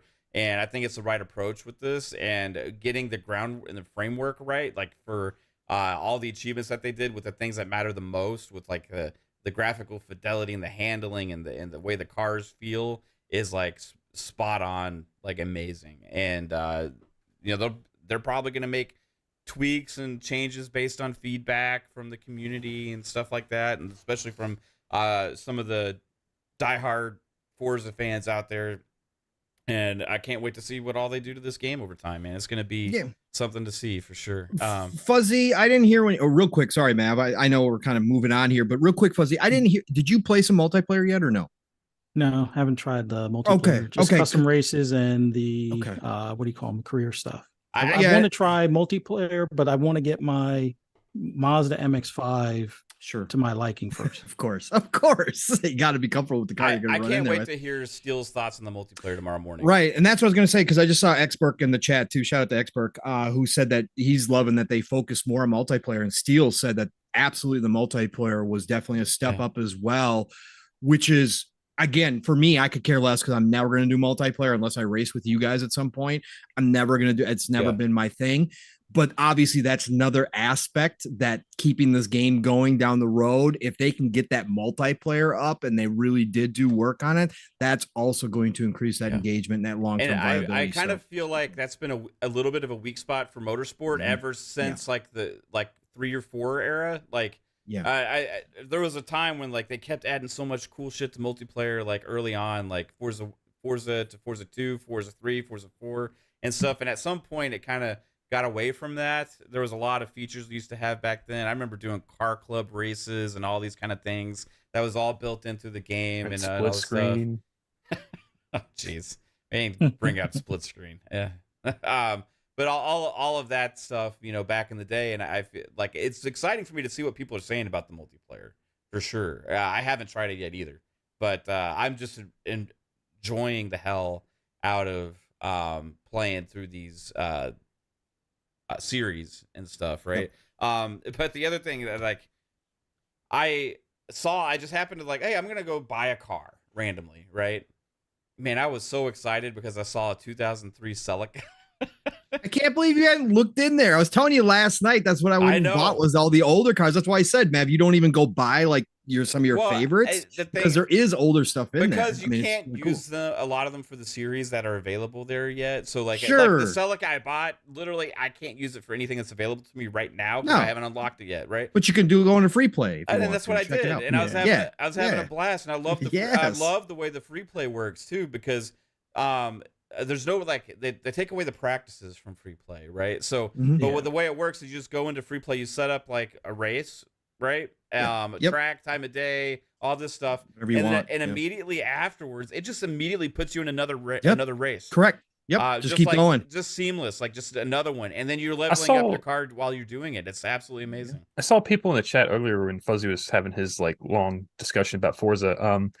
People were saying you can skip it or you can't skip practice. You can skip practice. Yes, you actually have to start it, and then you go into the menu, and it'll have you an option to skip practice. Okay. Right. Yep. But Yep, I can. end up doing the practices just because. Oh, like, the practices are valuable. And not only that, I actually find them fun because I Yes. like I like how they grade you on the segments and the certain sections, and like I feel like I'm learning how to navigate those better, and stuff like that. I will say I wish they would have included AI in this whole machine learning thing they got going on, because the penalties and stuff are really good. Again, it depends what level you put them at, but they're pretty forgiving. I play in the middle, so it is what it is. But what I was going to say is when they do grade you on those corners, I wish the AI would take into consideration if you have traffic or not. Or if you're, because you got somebody that slows you down in the corner when you're even going through it totally takes your, I mean, I get like 1s and 2s because I'm working my way around somebody, and like that kind of sucks. I wish they would work the AI into that to kind of take that into consideration and give you a little bump there. I'm noticing the 1s and 2s sometimes come from contact. Like, I've had ones where if I don't make contact, I could probably get somewhere close to a 7 and still pass them. But I think in a way they want you to either find an outside line or cut them early and take an inside line without going off track. But sometimes you got to slow down a lot too, Fuzzy, to take those outside lines, right? If you come up with somebody that's already in that corner and you don't realize, like you slow down and then it takes down your score too, even if you try to get around them, right? Yeah, it sucks. So the other thing that's really cool about the penalty system or whatever is I've noticed, like, if you run off track and it costs you time because you fucked up, they won't penalize you. They won't penalize you for that, right? You already penalize yourself. Yeah, exactly. You done fucked yourself up. You already lost time, right? They don't. And it teaches you how aggressive you can be too, because there are some aggressive moves you can make where you can instigate contact. But if they took a bad line, or if you were making reasonable move, it still won't penalize you, which I think is pretty damn cool too. Yeah. Or you'll just get a warning, which is all right. The collisions, it's like it'll tell you if it was avoidable, or if like it like, if you're taking the inside corner on the inside, right, and they're on the outside of you, and there's contact there because they come inside on you. Yes. They don't penalize you for that. No, right? Because you had position. Right. Right. Because you had got a little bit of rubbing's okay. You just can't bump. Yeah. And if you bump somebody directly from behind without just absolutely smashing into them, right, they're forgiving of that stuff too, right? But if you take an angle in a corner and you bump somebody's like right rear bumper, right, and kind of like you kind of do what I mean? NASCAR. Yeah, they'll penalize your ass like 2 seconds, because they know that it calculates the fact that like you probably cost that car that you bumped a lot of time, so it's penalizing you equally, right? So, and I love seeing the AI cars get penalties too. It's freaking cool. Like when they get all of a sudden, because I race with the full HUD up because I like to see my split times with everybody, and I like to know how far behind I am from people. So I race with everything, and all of a sudden the little penalty comes up on them as they were going through a corner and rub somebody. I'm like, yes, all right, so they got a penalty. I had gotten like a minus 0.5 penalty, right? Yeah. In this last race before we went live, and then I noticed at the end of the race it said plus 0.3 and it was in the green, and I was like, I didn't understand how that worked. I gotta look at that. I don't know. Yeah, I don't think the car in front of you messed up enough. I was like, I didn't understand it. I should have taken a screenshot because I don't think I've seen that yet. Yeah. Is it saying you made up time to like counteract that penalty on your split? I don't think so. No, it doesn't do that because I've done that plenty of times. And the after thing that's like off by itself, and like it was green. And it said plus 0.30. I wonder if they gave you credit. They don't do that in real racing though, so that's really weird. Like, they don't give you credit if somebody rubs you into the grass. I haven't had that one yet. I didn't know if there was like something that happened and like they gave me time back or something. I don't know. I gotta go see if that ever reoccurs. I thought it was really weird, man. I've had a penalty cost me at the end of the race. I was first place. Well, I just passed the first place car, went into first, and I think I had a half-second penalty. And close enough. Right at the line, it's like you finished second. I'm like, no, I thought I was more than a half a second ahead of them, but it's like it's all right. I learned. It's fun. It's fun. It's definitely challenging. What skill level you're playing on, Fuzz? I don't think I heard you say. 5, and I'm about ready to move up to 6. Okay. And I try to start somewhere between 12th and 22nd. Okay. So. Yeah, but I bump myself up to 5, and I usually start 12th or 10th, depending on where we're at in the cup race. Later, when I get my upgrades, I'll bump myself back. I don't think I've gone further than 20 though, because I can't stand the traffic in the first lap. It sucks so bad, man. I hate it. I hate it. But anyway, sorry. We continued on with Forza. We got more. You can tell how much at least the three of us. It's like our Starfield for weeks talks. Yeah. Loving it, man. That's everything I hoped it would be. So ABK, Friday the 13th, Tom Warren. Now, if you doubt Tom Warren, he's pretty much called everything like early on throughout this like whole scenario, right? He got the other decision dates and stuff right, and all this other stuff. Tom Warren put out a tweet today that says the plan is for Xbox and Microsoft to close ABK on Friday the 13th. It'll be a dark day in the hearts of the Jason Schreiers, of the Colin Moriartys, of the Reforged Gamings, of the Jim Ryans of the world, of the Lena Khans. All no, these it won't. people. No, because the second it closes, they're gonna be like, "It's not over yet because the FTC still has an action they can take." they're gonna spin it. There's gonna be so much grief on Friday the 13th. It is gonna be a dark day for many, but it's gonna be a day to celebrate. And it's so crazy that it's happening there. And props to my beautiful wife Caitlin for the amazing thumbnail. I spit some dumbass ideas to her, and she ran with it and turned into something kind of completely different. That was absolutely amazing. Phil Spencer is coming to get them on Friday the 13th. All of those trolls and all the anti-consolidators, everybody. It's over. It's over. And we'll be relishing in the fact that after Friday the 13th, Xbox has another huge game coming out this year, first party. And that's Modern Warfare 3. Absolutely crazy. This year ain't over for Xbox. As amazing as it's been with Starfield, Forza Motorsport, all these other games. So I saw somebody put out a tweet earlier that had a count for all of the first-party games on the list and stuff. And Xbox had published 11, or is publishing 11 games this year. But it'll turn into 12 with Call of Duty Modern Warfare 3. Which is absolutely and Diablo, because Diablo would have been on that list. I'm only counting from the time after the acquisition, so but you're right. If you go back, you could also did Overwatch 2 launch this year? Or was it last? I think it was last year. Can't remember.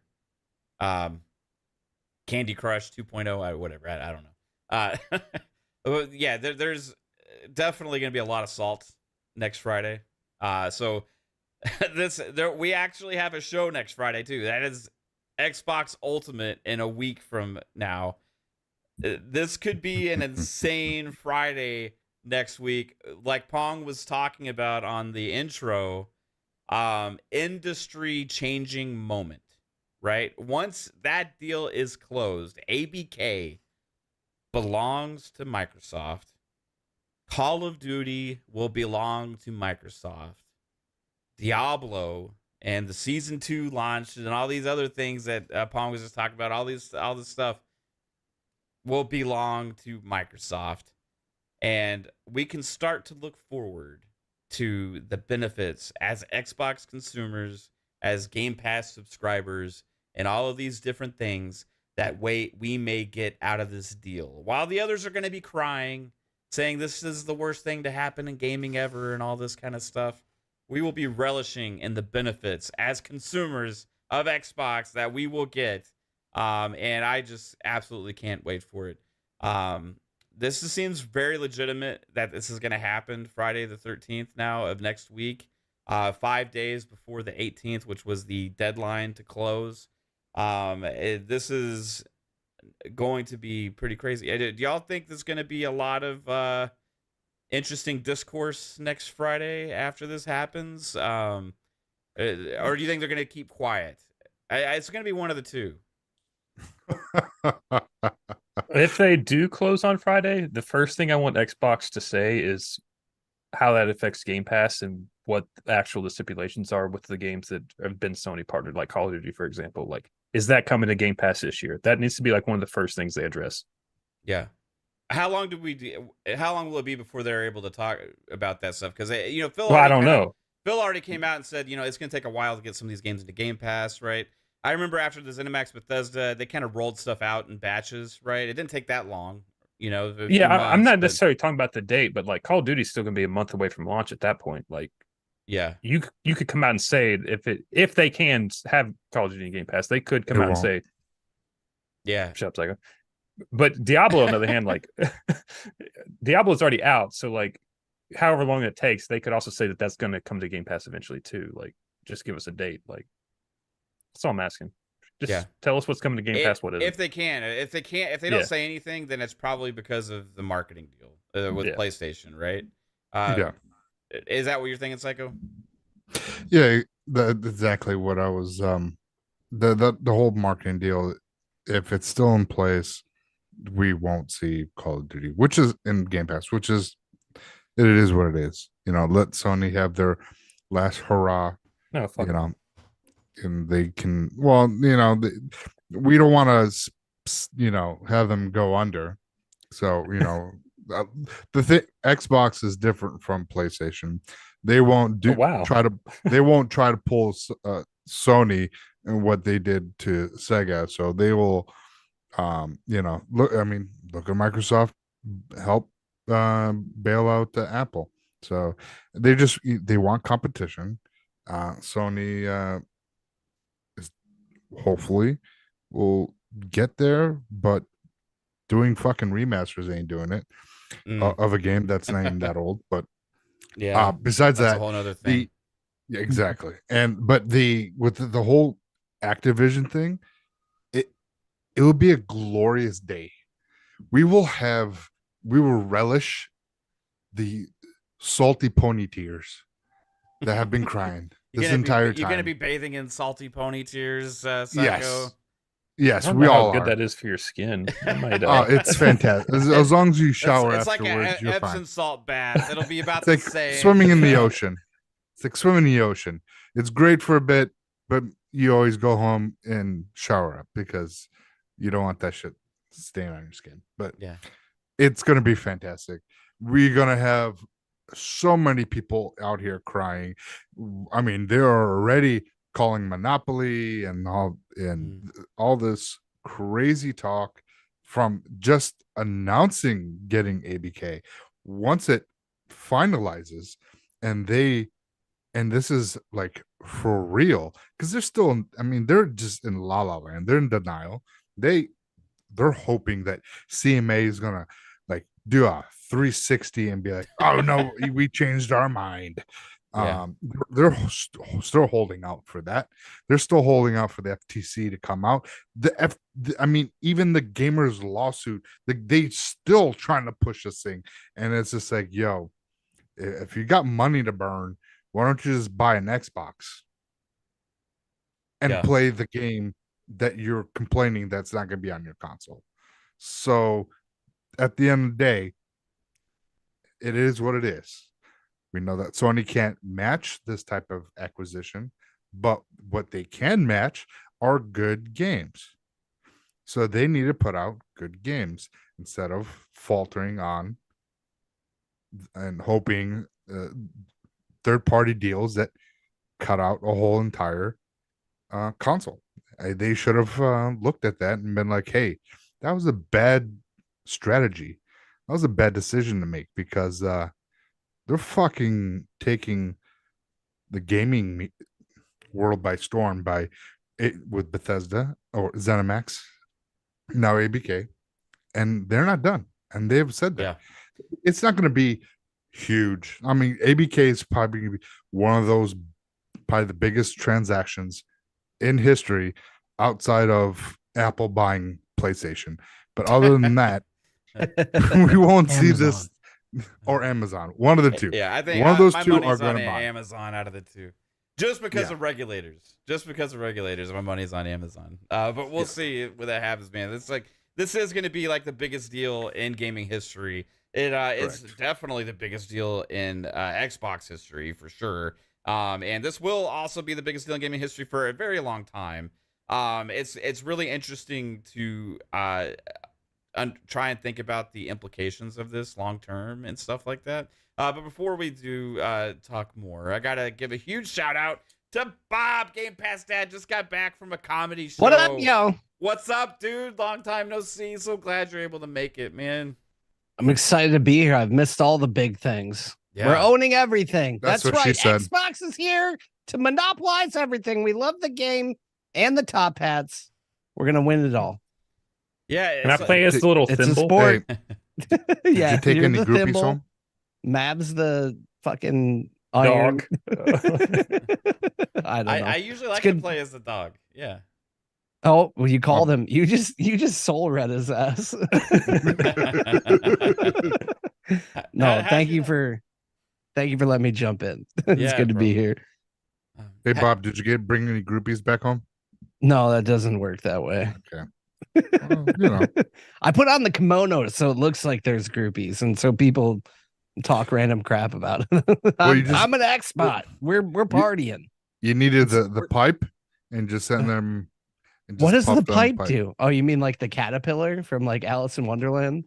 I need to like cover up. No, that's the Psychonauts hookah. right now. That's the hookah. Oh, okay. What the fuck are we talking about? Yeah, we gotta talk about this offline, my guy. Bob and Psychonauts Hey, Bob just got back wavelength from the right show. now. I wanted to know how his day went. You know? I mean, I broke even. I didn't lose money tonight. That was about it. But Excellent. I tell them about Xbox, and they're like, "What are you doing on the internet, nerd?" Yeah. Man, it's been. Have you played any Forza, Bob? Dude, I not as much as I would like to. Like, honestly, as someone who like I've been making content around it a little bit. Like the Starfield content went fucking crazy, to be honest. Like I was just baiting stuff. I was being a little bit of that toxicity that Pong was preaching against yesterday, but not too much.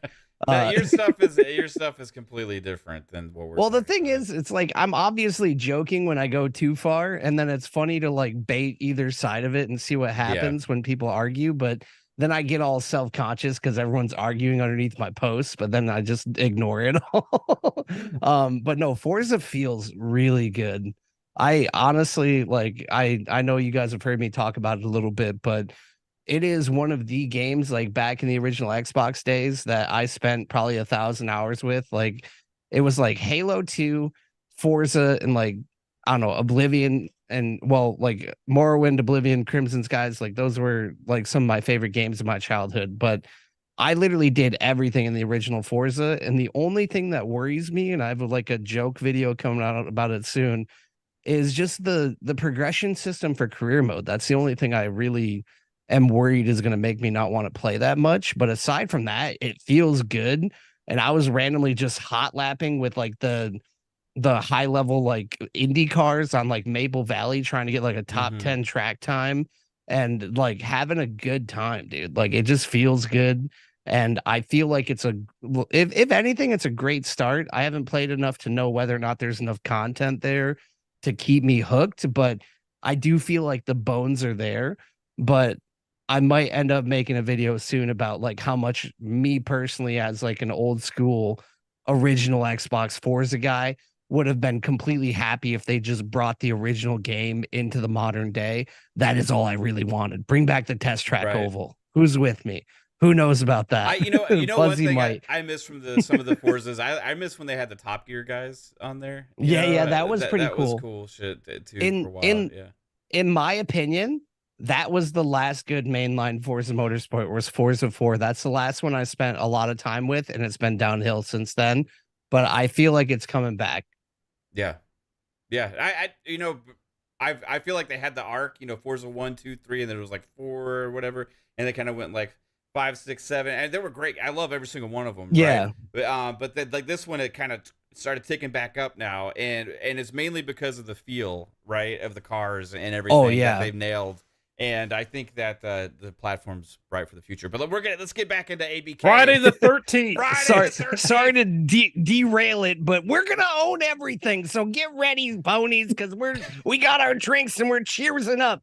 Because I'm just here to say inflammatory stuff, because that's what we do now, apparently. Are you here for the for Phil Spencer disguised as Jason to run rampant through the PlayStation? Oh yeah, we're community? slicing it up. We just murdered We murdered Jim Ryan's career. Who's next? That's just happened. That's so crazy. Jim is gone. My God. Jim is gone. This happened last week, everybody. Well, Jim is he's on the outs. He's on his way out the door. Right now he's packing his shit. Right? He's packing his shit. He's packing up his games and service plans and all of these documents and stuff and all these things, trying to figure out what the hell am I going to do now? I hate flying, so I guess I'm not going to do that too much. I'm just going to sit at home and be a grumpy ass old man and think about how I fucking ruined PlayStation. Oh my God. Maybe. So are you saying he's the Freddy Krueger? He's going to come back, but just like burned? No, he's too weak to come back and haunt our nightmares. He's just going to be a thing of the past. You know, like Jim's just going to be a moment in time that a lot of people, especially people in the PlayStation community, I think are going to want to forget. They're going to try and celebrate right now, but come these next couple years that are coming up, they're going to want to forget this time period, I believe, and it was all set forth by Jim Ryan. Well, and Mav, it is fun to like poke fun back, but it's like ultimately, like PlayStation has been at a point where they've taken advantage of like their market lead, and over the last couple of years, they're positioning themselves to extract that value that they've built and make money off of their base. And we've seen it before with Xbox and the transition from 360 to Xbox One, where they were too confident and they tried to tell the consumer what they wanted instead of listening to the consumer. And now we're at a point where PlayStation's getting too confident, and I do feel like they might lose market share. And that is probably the reason why they're done with Jim Ryan, and their acquisition of Bungie for all these games as a service games might not be the best platform for them to hold over the next 3 to 5 years. Yeah. You know, it's going to be interesting to see what happens. I mean, literally, I was to talk more ABK, but just like on a side note, because this just came out today, right? I'm just coming in hot. I'm sorry already. No, you're fucking, it's great. Last of Us Part 2 remastered, right? Is that the legacy that Jim leaves, right? That's the 2024 lineup you have to look forward to right now, guys. You got that, and one of those live service games I feel like was supposed to be 2024 as well. I think both of them were, both Concord and Fair Games we don't had know 2024, but they'll probably get delayed. Yeah. There's no hype about them. Nobody knows what the hell they even are right now, right? Like, at the end of the day, we're looking at another remake or remaster, whatever you want to call it, of a 4-year-old game. And if people are confused why this is happening, let me explain it to you. I made a little stop by Sean's podcast TTS earlier, and is having some fun on there. And I made it. I was talking on the DMs. I was trying to explain this, and I want people to understand exactly why PlayStation is doing this remaster. They are putting the game out on PC. I don't think they've officially announced it yet, right? But that'll come out. This game will be announced. When it's announced, it'll be announced for PC as well. Okay. They are putting extra work because they can't get by releasing a 4-year-old game on PC as just a port. So they got to put extra work in it to put it up to current day standards, right? It's 4 years' time has gone by. So they're going to put a lot of extra work into it and all that stuff. They're going to put out a PC port, call it the Last of Us Part 2 Remastered or Definitive Edition, whatever they want to call it, right? And then, meanwhile, they're like, you know what? We put this work into it, put it on PC 4 years later. You know, we might as well go ahead and fuck the PlayStation consumers while we're at it and see if we can get them to pay $70 for it as well. Because we know the PC community ain't going to be willing to pay full price for a 4-year-old port.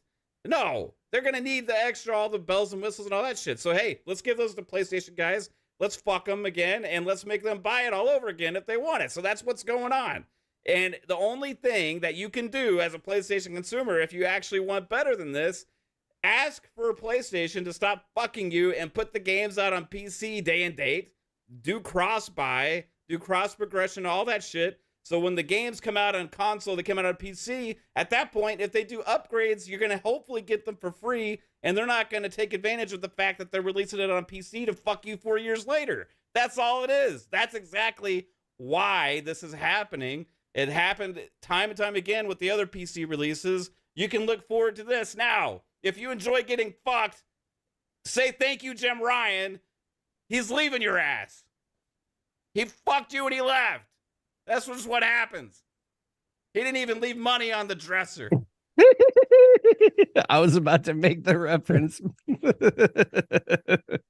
But that's what's going on. Like that's exactly why this is happening. If they weren't re-releasing it on PC, would they see the benefit of doing this? No. I don't think so whatsoever. So they're taking advantage of that situation. It just is what it is. Xbox is not doing that. You're getting free updates on Xbox, right? You're getting free upgrades on Xbox. When the PC updates today, obviously for different reasons. Redfall got a huge update, right? But like these are things that you expect from Xbox, that they're going to keep supporting their games and updating them over time with content and all these kind of things, right? That same expectation is not there. The expectation is they have to pay for that shit, right? And that's the difference. Okay, that's a huge difference. So we'll move past that. ABK, Pong Soul, you've been stepped away. I wanted to say one thing. Yeah, go ahead. Okay, Psycho. not the thing with the remaster of Last of Us Part 2. I think there's a bigger issue here, because they wouldn't be caught lying because they said they'll put out 2 titles a year that are AAA, which is MLB, the show, and then this. So if those games are not ready, and these are the only 2 games that are coming out next year, that's why I believe they're remaking this, so they have a game for 2024 if one of those or both those games can't make it for 2024. I think this was a backup plan just to be okay. Hey, that's great. Let's, the PlayStation community will eat this up. They love the first remake. We'll make the second remake. They're gonna love, Horizon Forbidden West remake. Yeah. Do you remember what the reviews said? Some of the reviews said about the first Last of Us remake. Even 10 out of 10 because it's Last of Us. Even though there's really nothing different and they're trying to take advantage of us, it's The Last of Us still, so it's still a 10 out of 10. That's pretty much what one of the reviews said.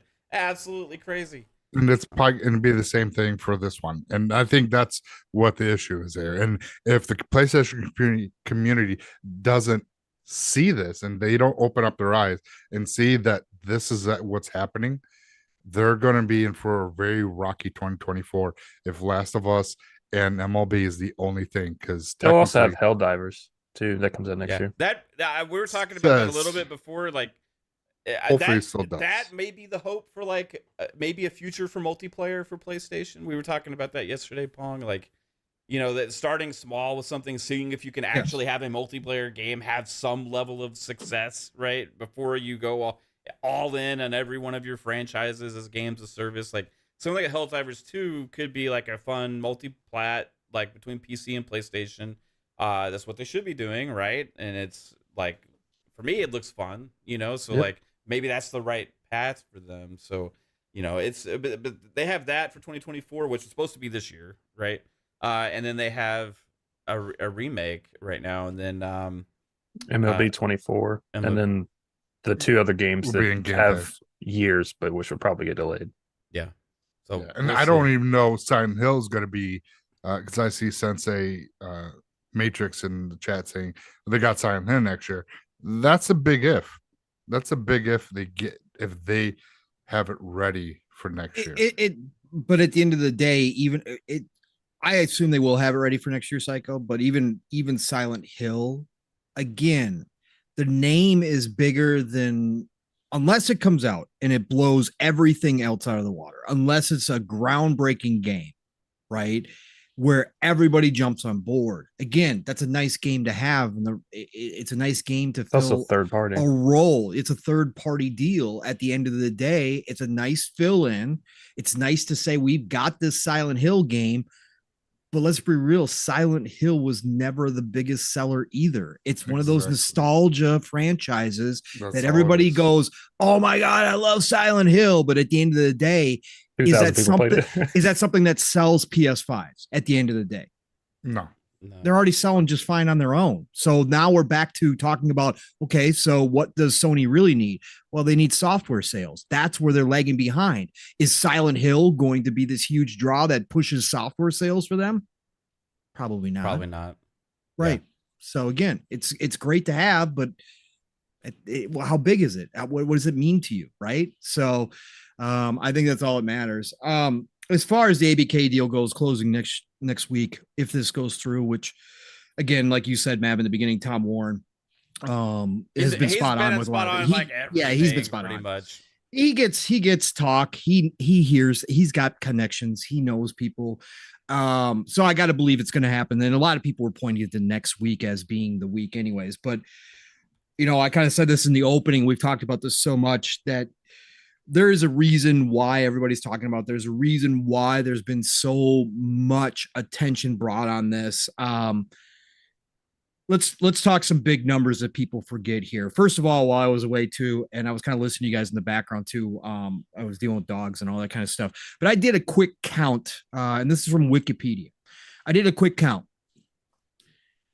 I went through and counted where this will rank in transactions in the history of the world, not just tech, but all acquisitions, mergers and acquisitions with inflation adjusted. So if we're talking 1970, doesn't matter, inflation adjusted amounts.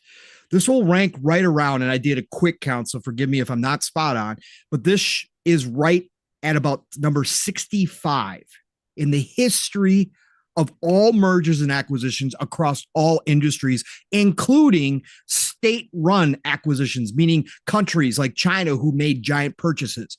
65th overall. Massive. That is unbelievable that a video game company, and obviously we know it's Microsoft that's purchasing it. It's not Xbox purchasing it. This is a Microsoft corporation purchase that is for a lot of different reasons. But to say the 65th biggest acquisition in the history of the world is happening right now in the video game industry, nobody ever would have believed you. Had you gone back and talked to investors 15, 20 years ago and say the 65th biggest acquisition in the history of the world is going to happen in video games, you would have been laughed out of the freaking room. Okay. Yeah. There was nobody that saw this happening. Throw some more numbers at you. Right now, Xbox is at 23 studios. When they acquire ABK, they will have 35 game studios plus another 3, again, like Demonware, Major League Gaming. Those don't count as gaming studios. They'll have 35 gaming studios. And within that, obviously, we know there's a lot of different teams. So we're not even talking about teams, right? We're just talking about straight up studios. 35 studios. Microsoft or Xbox right now, after their ZeniMax purchase, is at right around. I got a question real quick. Blizzard, did you split that? Because they have like within Blizzard, so that's just counting Blizzard as that's one? Blizzard Entertainment as one. And they're like they have like Blizzard North. They got 8. I think they've got 8 teams underneath that do all different. Right. That's just I mean, straight up the devil knows. And just to put it in perspective from Blizzard, the amount of employees that Blizzard have is that's what I was just going to say. Okay, go ahead. Yep. That's what I was just going to say. That's my next stat. So after the ZeniMax purchase, Xbox is at right around 5,000 employees, right? They doubled their size. They were right around 2,500 employees at Xbox when they purchased ZeniMax. ZeniMax doubled that. This acquisition is bringing on, this is all estimated, obviously. Nobody has true numbers right now, but the newest numbers are that ABK is sitting at 13,000 employees. That's 2.5 times what they're currently at in this one acquisition. When we talk about this being massive, when we talk about this shaping the industry in a lot of ways going forward, not short term per se, because it's going to take a while to get everybody acclimated, but down the road, 5-10 years into the next gen, we don't mean that lightly. That's why a lot of us that were super hyped to talk about this constantly, who kind of like to watch the numbers game and kind of look at the business and the different models of everything in the industry going forward. That's why this is such a monumental moment in both of these companies' history. This is going to be a game changer, pun intended, literally, for Xbox, Microsoft, and what their plans are. That's why we said, when other people were saying the deal was dead, when the CMA had blocked, and there was a large group of people trying to tell everybody the deal's dead, that's it, they're not going to move forward. We were still on this show and other shows, a lot of us saying, no, Microsoft's they're too close to the end zone. Satya is not walking away from this. Yeah. No, this means too much to Microsoft to let this one drop.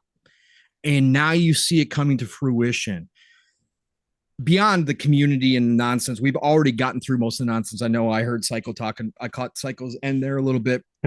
Psycho talking about, his salty tears that he's going to collect and all that good stuff. That's already happened. All the whatever's going to happen next Friday it's all just leftovers. It's all, most of them have resigned themselves to a long time ago that this was going to happen. But as far as just what we're going to see, this puts Microsoft, Xbox in a position to really control their destiny. We've talked about this for a long time too, Matt. Xbox was in the position of being in last place, again, quote unquote, whatever you want to do that, it doesn't matter. And in terms of power, in terms of influence on the industry, they didn't have as much of others. And they took a lot of bad deals, had to do a lot of bad deals through the years and the generations because of the position that they were in. They didn't control things. And we talked about this, a lot of us have, that Microsoft ultimately saw the future of the industry and where it was going. And they knew, because of what's happened to them, because of the backroom deals that Sony's been doing for a very, very long time now, kind of controlling the market, kind of walking into whatever dev they want to walk into, say, hey, it doesn't matter it didn't matter who was in charge, whether it was Layden or Jim Ryan, it doesn't matter. They could walk into any dev studio or any publisher and say, we're PlayStation, what do you got? And people would kind of bow down to them and say, well, yeah, we want our game on your system. You guys got like 100 million players, of course. Microsoft and Xbox couldn't do that as much. Sure, they could throw more money around, but they couldn't do that. And for a long time, that wasn't even the case because they didn't have the backing of Microsoft Corp.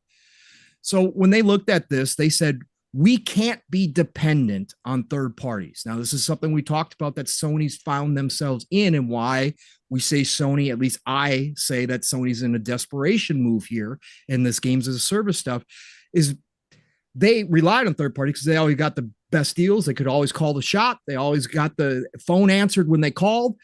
Microsoft and Xbox found themselves not being able to do that all the time. And so what they said to themselves, we're going to do something and we're going to insulate. And again, nobody's come out and officially said this, but as we've gone through this ABK case, we've seen a lot of inside court document or inside emails and a lot of inside baseball that really has hinted that we were onto something when we used to speculate about this all the time. They want to insulate themselves. Whatever happens in the rest of the industry, whatever goes on out there, whatever deals are made, it's not going to affect their plans anymore. They went and made their own playground. That's right. In-house, they have every resource that they're going to need. And remember, they're not done. This doesn't finish acquisition season. They're going to fire right back up again here. But what they are doing is they're building that moat. And in fact, Mav, we were saying that 2.5, 3 years ago here. And then we saw that exact same saying in Booty's email. They were building the moat to make sure that no matter what everybody else decided to do, even, let's say, even the worst thing happens and the industry contracts a ton. We're always going to see contraction and expansion. We're seeing it right now. Even if the industry completely contracts down and really a lot of devs are lost, God forbid, because I don't want to see people lose their jobs and I want to see that happen. I want to see this industry continue to flourish. Microsoft and Xbox could still continue down the path that they initially thought of when they turned this ship around, when Phil bailed it out, got Satya on board, and they decided to take this new road. They're going to control their own destiny now. Nobody else is. And this ABK deal is one of the main, if not the main domino that they needed to pull this off. So when this culminates next week, if it is Friday the 13th or whether it's, the following week on the 16th, 17th, it doesn't matter. This is the moment that I think we look back on when we turn around and next gen has already started and we've seen Game Pass numbers start to balloon as they expected internally. We're going to turn around and we're always going to remember that this was the moment that's really started. Now they've done a lot of other things. Obviously the ZeniMax acquisition is huge. What they've done to make Game Pass the most valuable subscription, all of that is credit. And that's something they've been building towards. But this one acquisition and what it means, especially when they go to war with Google and Apple, and they go after that mobile market, this is going to be that defining moment. It's the defining moment for Satya when he leaves Microsoft Corp eventually. Now, he's done enough. He's already got a legacy. He's done a lot of things for Microsoft. But this will be one of those little trophies that he always remembers and that everybody will remember him for, along with Phil and Sarah and everybody else on this management team who's gone through this process. This is going to shape Xbox in the future. This is why we've been so excited for the ecosystem. This is why we've been so excited for the actual, just games in general, the potential of what we can see.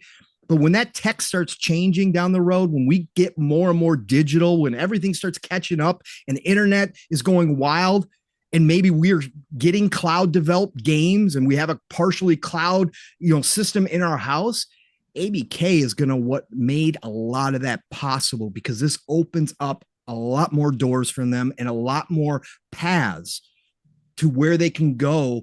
No matter what this changes, they can adapt now. And I think that's a big point here, but this is a moment, man. This is history right here. And I'm just glad to be a part of it with all of you guys and this community, because it's been a fun ride, man. I can't wait. Yeah. I have never gotten sick talking about it personally. I mean, like, I've wanted it to be over, that's for sure. But the thing is that we knew that once this deal actually closes, the conversation is not over, right? The conversation. What? It doesn't end the second they buy it? Oh, people think it does, Jasper. People sick of talking ABK. They think all of a sudden the minute that ABK. I mean, we were talking closes, fucking Bethesda shit anymore.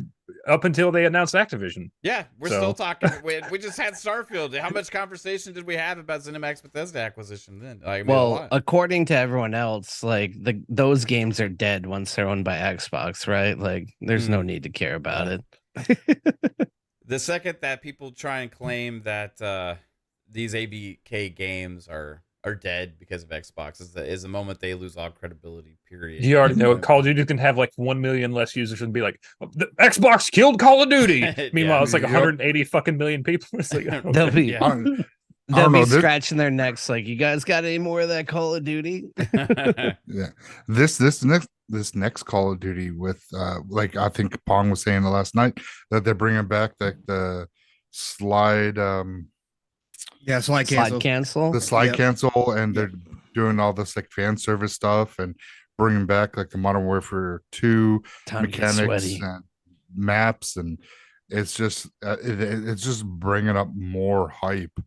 Oh, you mean they're making the game that people want to play? That's exactly. And it's going to be one of those like, holy shit. Okay. Like it's going to be freaking awesome. And how they're going to pull off like the no Russian scene. If it's going to be like, instead of the airport, they're going to be on the airplane, and then they're going to have the getaway car when they get to the airport type deal. I don't know how that's going to play out, but this game is going to be epic, and I think a lot of people are going to be excited, and you're going to see a lot of people being like, but Call of Duty's dead. Like, no, buddy. Yeah, you want it to be, but it's not. Talk about an immediate impact, though, right? Like, you have this acquisition closing on Friday the 13th potentially, and then when does Call of Duty Modern Warfare 3 launch? November 3rd or something. Yeah, So, like you're talking about somewhere around there. less than a month later. Well, the thing is, the open beta starts on the 14th, so the open beta starts literally the next day. Yeah. It's so nuts to think about the immediate impact, because all of a sudden, once that deal happens, Call of Duty is November associated. 10th. Thank you, Sensei Matrix. Yep. Call of Duty is associated with Xbox. Like it just is, and that will make an impact. That's one of the things that made PlayStation over this last generation, is all the marketing and all the stuff they did to make it feel like Can you imagine if like that's their first move is Xbox just like, make sure we got that Xbox logo on the splash screen and start up. Just make sure we got that. Yeah. Well, especially we're if they manage a month just to make sure we redo the intro. Let's go. But especially if they manage to recapture the hype with whatever Warzone's going to turn into. Also, like Warzone, the second version of Warzone was definitely a disaster. So if they can recapture that hype with the new version of Warzone, then it'll be even playing further. it Game Pass, Dad. People kept playing it. That's the whole thing. People don't walk away. It's crazy. But yeah, that new map looks a lot good of the bigger streamers that were known for it kind of stopped. A lot of them went to Apex. Yeah. Now Apex is dropping off. So now what are you gonna do? Because we need a Titanfall 3. Anybody? Exactly. Hey, I'm all in. You know, Game Pass. I'm all in, brother. Hey, just Xbox buy EA before Titanfall 3 launches. Let's go. Yes. Now the actual Call of Duty beta starts today for PlayStation right now. Yeah. So that's it. And then for the last time. Yeah. So this weekend is the pre-order. The 12th is free if you pre-order it on Xbox and then PC. Then it's open after that the following weekend, and then Xbox I think is a week after that, I believe. And it's PlayStation beta is going on right now till the end of this weekend. Next weekend it's the 12th to the 14th is pre-order beta for PlayStation, Xbox, and PC. Then on the 14th it switches to open beta, and that's the last beta. Yep. Okay. How long does that last beta last for? Is it like a weekend? It's going to be the 14th to the 15th this weekend. Okay. Yep. Whew. Man, immediate impact. One of the biggest games of the year, just like it's one of the biggest games every year, right? It'll be one of the biggest games the next launch that happens after that, and we don't know if it'll be keep yearly or what, but it's going to be interesting to see the impact. This is a question I have. What impact do we actually think happens within the development cycles from ABK? Do they keep things kind of as is, or does Xbox go in and mix it up a little bit?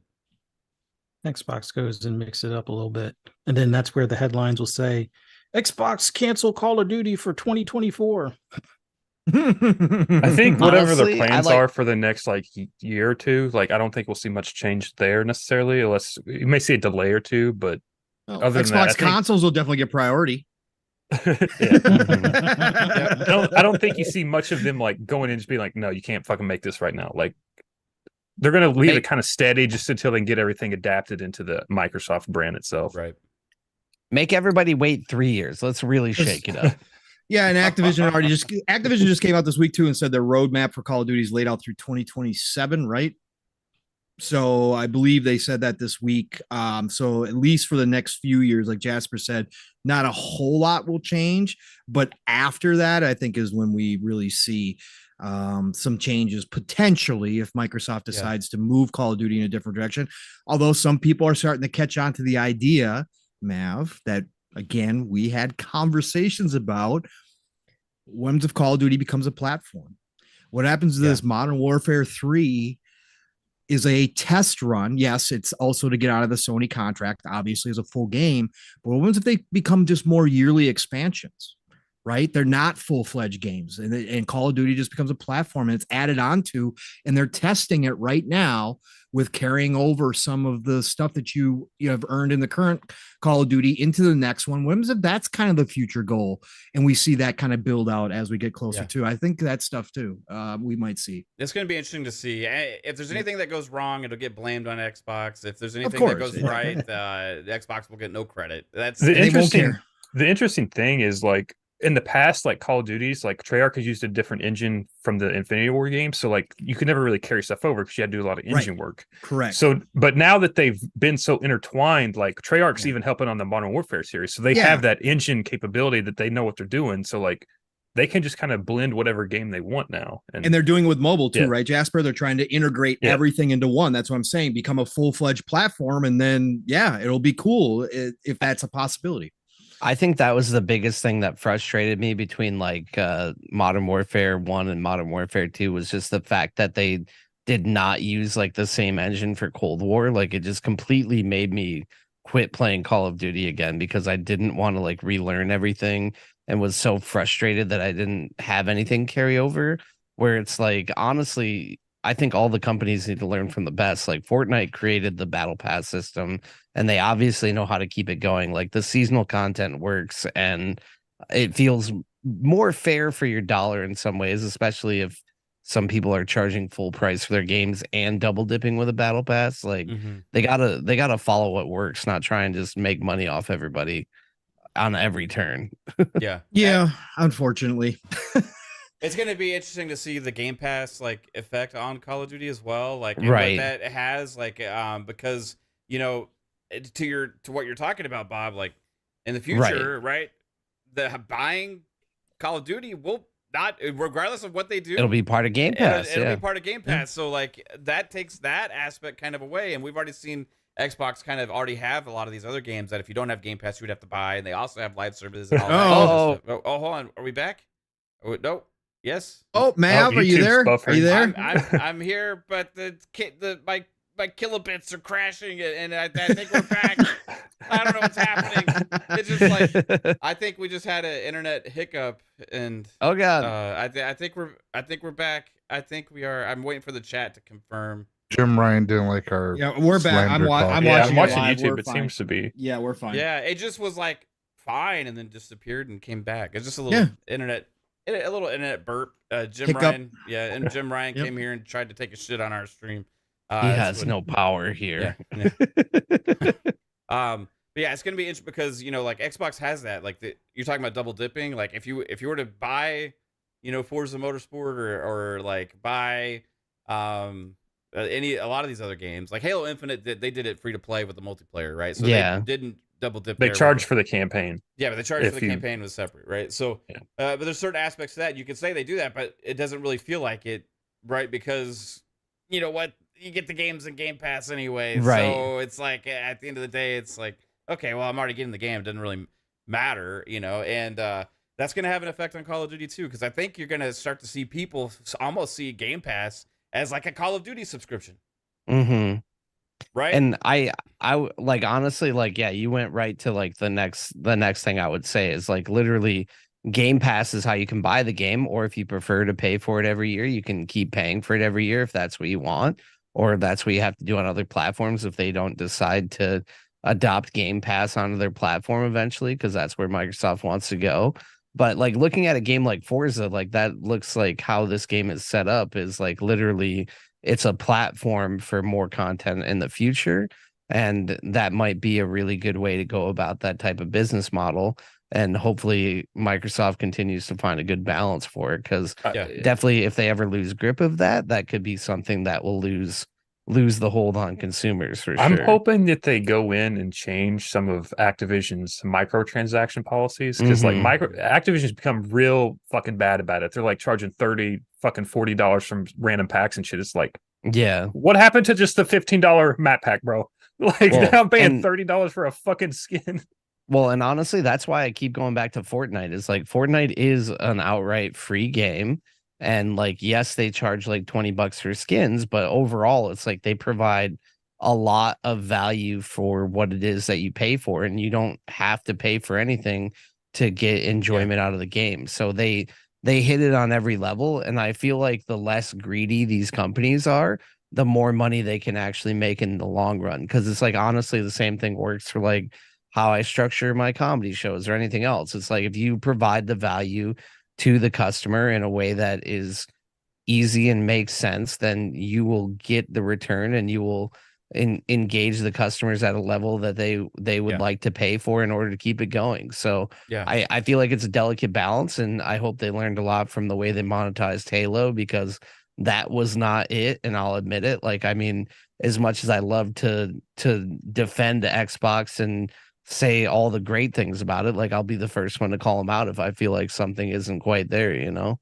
Yeah. And they still have a long way to go with that, the battle pass system and that. Like, it's cool that it keeps it forever, but there's nothing in it. Like, yeah. There is like a lot of the same shaders and stuff, but like, honestly, that was the biggest innovation that they brought to gaming, and I would like to see that in more games, where it's like, if you buy the battle pass, you already bought all the stuff. You just need to invest the time, which it would be smarter if they did, because then that's more time you have to invest with the game. So if you get hooked into Fortnite, like, that could be my game of the summer.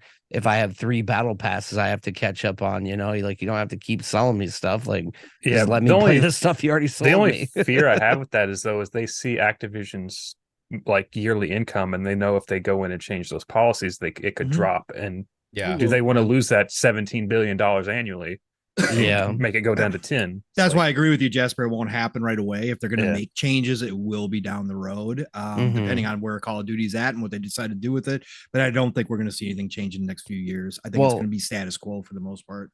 And by the time that happens, though, like, there's a whole time frame in the next 4 to 5 years when that could possibly happen, where that could be a time frame for a whole paradigm shift for the entire industry.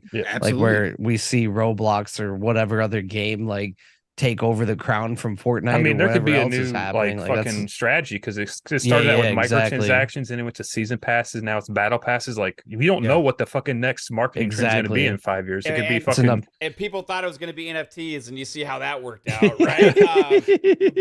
But then you know, a lot of the there was somebody that made a post about the venture capital investments are like the lowest in 3 years, right? Because of the boom with COVID, and then kind of resetting, and then also more quick money, and then games as a service in general has been kind of down on the decline, and you see a lot of these other companies kind of pulling out. But to Pong's point, PlayStation's doubling down. To Pong's point, though, like with the moat thing, Call of Duty is protected within itself already, right? They're so established as like the yearly shooter that you go to play to get your shooter fix in, that like people are still going to buy and play Call of Duty almost no matter what they fucking do for a while. It would take like a monumental, like horrible 3 or 4 year run to really kill it. People rated Vanguard as the worst Call of Duty, but it sold the most. So exactly, right? Exactly. And then they had Modern Warfare. That one sold the most. Well, that year, I don't know about that year. Maintained. Okay. Yeah, the Xbox is gonna have this like biggest seller, like, and just imagine them being able to tout the player counts, right? Like, they tout the player counts for a lot of these other games. They don't really for Minecraft. If they did for Minecraft, it would be insane, right? But if they touted the player counts for Call of Duty like they do, like with the other stuff that was announcements that were made, you know, you're talking about 100+ million player type announcements and stuff like that. And then meanwhile, you see PlayStation, yay, we sold, you know, about 3 million copies of Horizon Forbidden West, or yay, you know, I mean, it's like congratulations.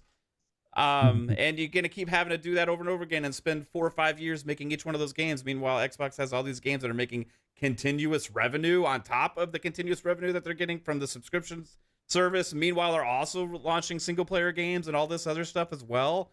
That's kind of where what we've been talking about for a long time. It's like kind of behind on that side, you know. It's interesting. I have to say, I really enjoy where it's at, though, with like the $30 upgrades for like the early access and the expansion passes and everything. Like being able to play Starfield early, being able to jump in on DLC Forza. I did it with the last 2 Forza releases, 4 and 5. Like it's been nice to just be able to like use the subscription service I already pay for and get the most out of those games. And now that they're doing the early access, it's like adding that value. Like I like the direction they're going in so far. And you see the media already trying to come down on that new model. That I'm like, what are we doing? Of course it's business. Of course they're going to try to offer us something to get us to put on a little bit money outside of Game Pass, but it's a decision. And it's not just early access. Everybody's always like, oh, when's the actual release date now? Is this like, why do we say this is the official release date? It's not just about the early access. They are giving us like passes, or they're giving us like you're just saying, you're buying the DLC. Edition, yes. Yeah. Well, this is $100 edition for a third the price. Right. You just buy, you just buy the premium edition add-on stuff, but you don't buy the fucking game. And it's a decision. It's a choice. And it's like, why? I don't, but this is always going to be, oh, Xbox is doing something different, guy.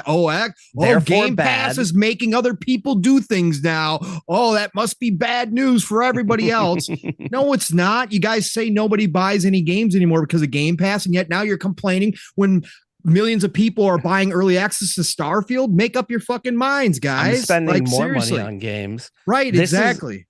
This is a thing though too that I always kind of tout, but I only get to talk about it when I come on here. But I want to make a video on it. But it's like literally like video games are a depreciating asset. Like the money that you spend on them unless it's Nintendo. Unless it's Nintendo, unless it's Nintendo. But when you get far enough down the line, like you're gonna buy that game, especially digitally, 1 year, 2 year, 3 years down the road. Like, how many games for the PC gamers here do you buy for like $5 on Steam 3 years after it comes out, if not less? Hey, I'll get around to playing that eventually. Like the thing is, like you can pay $15 a month to play Game Pass now. Think about it as a built-in library, or like renting games, whatever you want to think about it. But if you really want to own that game, like you spend that extra $35 now, you get the DLC. Yeah. And over time, like you didn't spend the $60 outright, but you get access to the game and you get the DLC. A year later, if you really want to buy and own it, which if you want keep your Game Pass subscription going, within theory, they keep adding value to the service. There's no reason to cancel it. But if you really want to buy it 2 or 3 years down the road, you could buy it for $10 or $15 if you decide to cancel Game Pass. So it's like they're literally giving us that. It's like a leasing program, or I don't know exactly the best option, but it's also an option. And to me, it seems more cost effective, because then I don't if I would have bought Starfield and Forza and spent $100 on it for the experience I had, like that would have been money that I could not have. If you play more than 2 Xbox first-party games a year, it's worth it. Yeah. Exactly. Like I wouldn't have been able to buy Armored Core. Like, and I love Armored Core. Like I've been playing the hell out of it still. It's just I took a detour for Starfield and everything else. But in my opinion, in my mind, in my wallet, that is money that I saved, and I've gotten to play 3 games over the past 2 months instead of just 2. Like it just makes sense to me in that regard. Yeah. Because I'm never going to be able to sell those games for the money that I put into them anyway. Hey, GameStop will offer you a quarter for it. Yeah. The best I can do is like give me your house. I got a shiny nickel. Mav, back to ABK too. The one thing I do, like everybody focuses on Call of Duty. It's so easy to focus on Call of Duty. It's obviously a massive thing. Whoa, there's games other than Call of Duty. Yeah, right. But honestly, think about it. When we talk about the games of service, and you were just talking about these ongoing games, they also inherit Diablo. Yeah. They also acquire Overwatch. And I know Overwatch isn't but again, that's a name. It's still like 30 million fucking players. Right. It will still live on. And if they fix it, or if they make the next one, who knows? It could be back on top again. They inherit all these games, but Mav, more interesting is the roadmap that we don't know. Yeah. 100%. Right. And because everybody says, oh, all they make is Call of Duty now, which to a certain extent is true on the Activision side, but there's other stuff going on. And oh, by the way, they've also been expanding their teams as well to make more than one game. We've got the rumored Treyarch game, right? The first person shooter RPG with ex-BioWare devs. We know for a fact that Blizzard has announced the survival game that they're making. And what is going to happen, Mav, on that day after the acquisition, whether it's 6 months, a year, next year sometime, when they announce StarCraft is coming back. Yep. Is it exclusive? Holy shit! Yes, that will be. They can't do that. It'll be PC. You can't do that. PC, PP. Yep, PC and Xbox. It's illegal. They can't do that. Bring You record. lied to us. It'll But be yeah, that known roadmap, because we now saw ZeniMax's internal roadmap, right? With stuff that we didn't know, right? With stuff that we didn't know on there. But Phil and everybody else has seen that internal roadmap. And what's to say that there's not 6 games under production, 7 games under production right now that we haven't heard about, that Blizzard and every other studio already has lined up down the future. And all of a sudden those start getting announced after the acquisition as they come up. This deal gets better and better the longer you think about it for what they're going to do. It's crazy, man. Exactly. And then the amount of players coming back into StarCraft from Korea, and then you put Korean localization on a lot of your games, and you have a huge footprint in Korea, and you'll see a lot of people getting game. We'll get a lot of games out of Korea if this happens. Yeah, and I don't know. Does the localization. And I don't know why I didn't say it. Everybody in the chat, World of Warcraft, of course. World of Warcraft. When they announced World of Warcraft 2, finally, what the hell is it? The world's going to stop? Could you imagine if they put it in Game Pass? And the funny thing about all those games is, Overwatch, service game. Diablo, service game. Call of Duty, pretty much service game. Service game. World of Warcraft, service game. They're all fucking service games. Right. They're just adding to everything that Sony's trying desperately to find. Xbox now has like a dozen plus. Yes, exactly. Yes. Yeah. And as Game Pass Dad said, World of Warcraft going in PC Game Pass would be huge. It screws up the model though. Maybe an add-on though. You'll pay the subscription. Maybe you have it where it's a But, perk. You get a month, 1 month free for every 3. Because the game itself, you have to pay for it too. Mm-hmm. It's not a free game. So the game is free through Game Pass, but then you have the subscription. Now, if you have Game Pass, maybe it's only $10 instead of $15. I know some of these MMOs, Psycho, have done like there's a free version, but then you get. I think you can get up to like the first 20 levels or something. Right? Is there like a certain amount you can play for free within World of Warcraft? Yeah, you get to a level. Yes, correct. Okay. You get to a level, and then you have to pay a subscription service, which is fine because a lot of people that love World of Warcraft, they buy the game. But if it's in a subscription service and they get all these other games that they get to play, and they get a discount on the monthly fee, like I said, like if it's just $10 a month instead of 15 because you have Game Pass, people be like, what? Let's be honest, the people still paying for World of Warcraft at this point probably don't give a fuck about Game Pass. But the people that are on Game Pass that like it, those players will benefit from it. Something not everybody. I could see realistically though is maybe a discount if you're a Game Pass subscriber. That's what I'm saying. You get a discount depending on what it is. I'm not trying to say it's like it's only going to be $5, but if it's just $10 and you save $5, that's that $5 goes for your Game Pass. So instead of paying out $30 out of your pocket, you're only paying 25. You know what I mean? So unless they have a tier where it's like for subscription services, like WoW, and if they get Final Fantasy 15, something like that, like here's that tier if they do something along those lines. But it's still it's a great opportunity for Xbox and a lot of gamers because they will fund the game and it will live on and not die off or like get poor seasons or poor DLC and things like that. So it's a win-win. Yeah. I know that a lot of these publishers have like these investor calls and stuff, and like they'll like kind of talk about how many games they have for like the next couple years slated and stuff like that.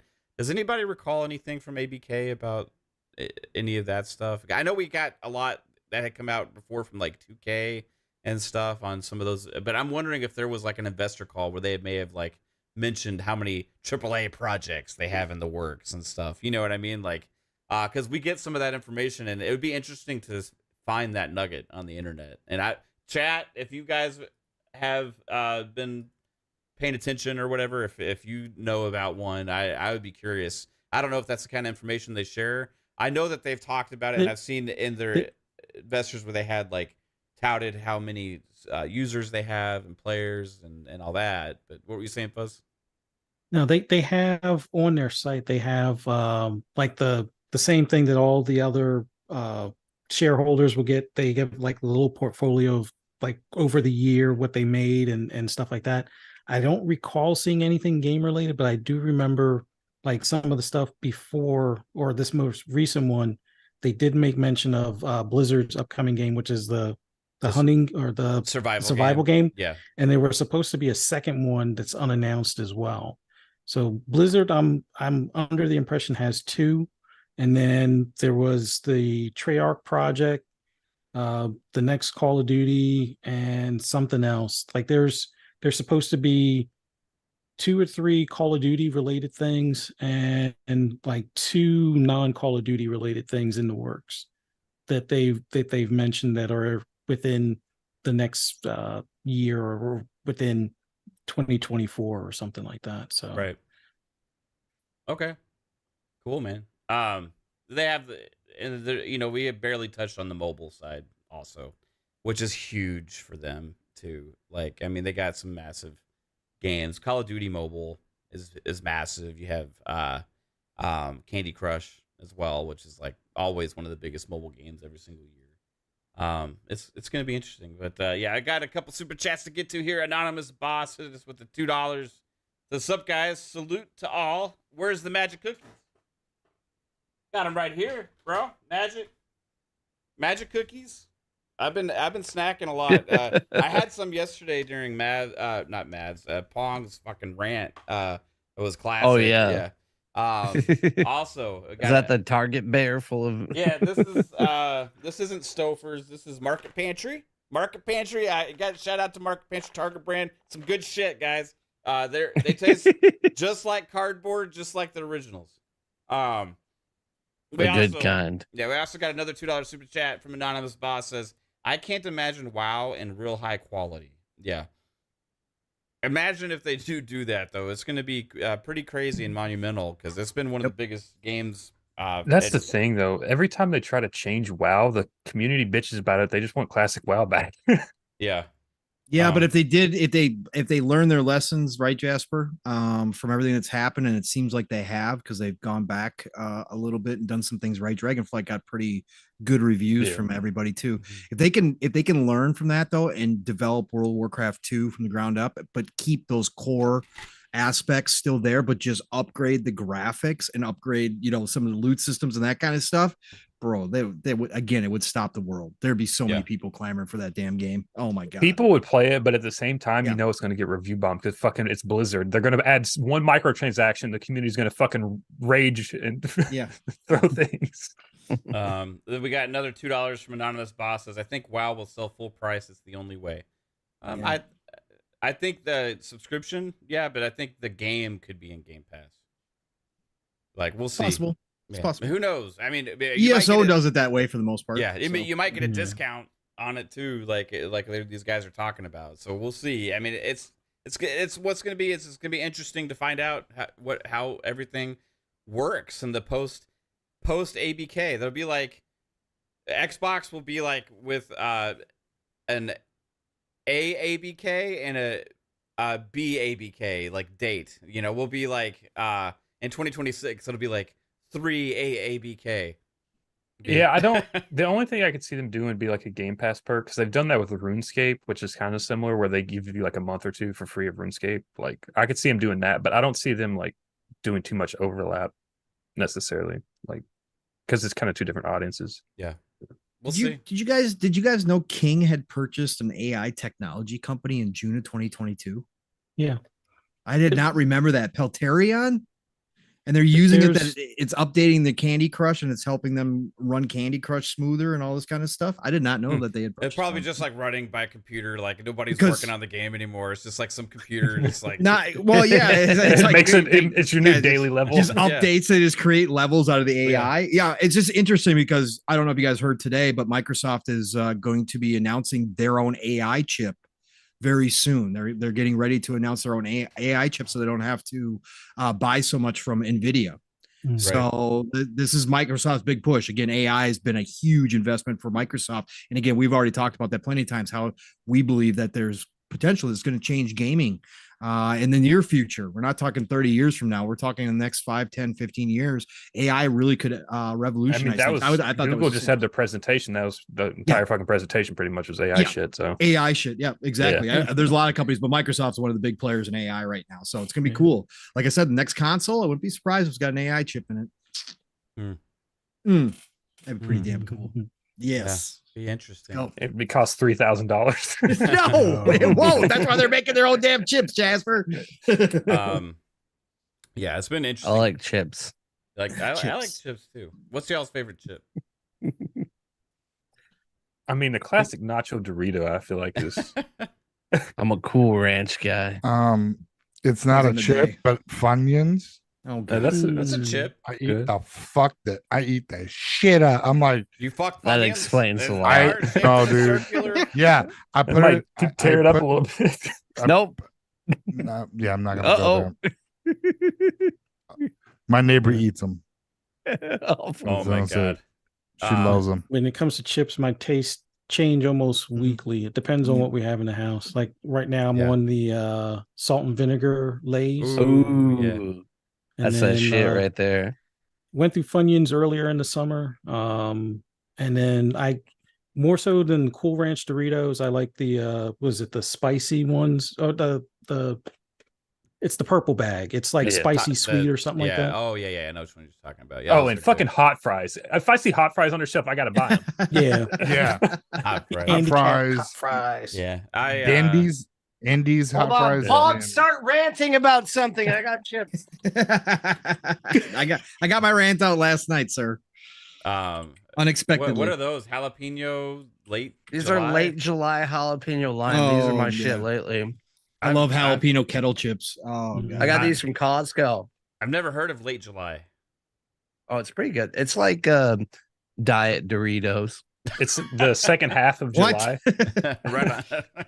Oh, it's the second half of July. Okay. Yeah, I like salt and vinegar chips too, bro. But I like the kettle cook ones. You know. No. Oh yeah. Yeah. No. No. You don't like kettle? No, I don't. They're just weird.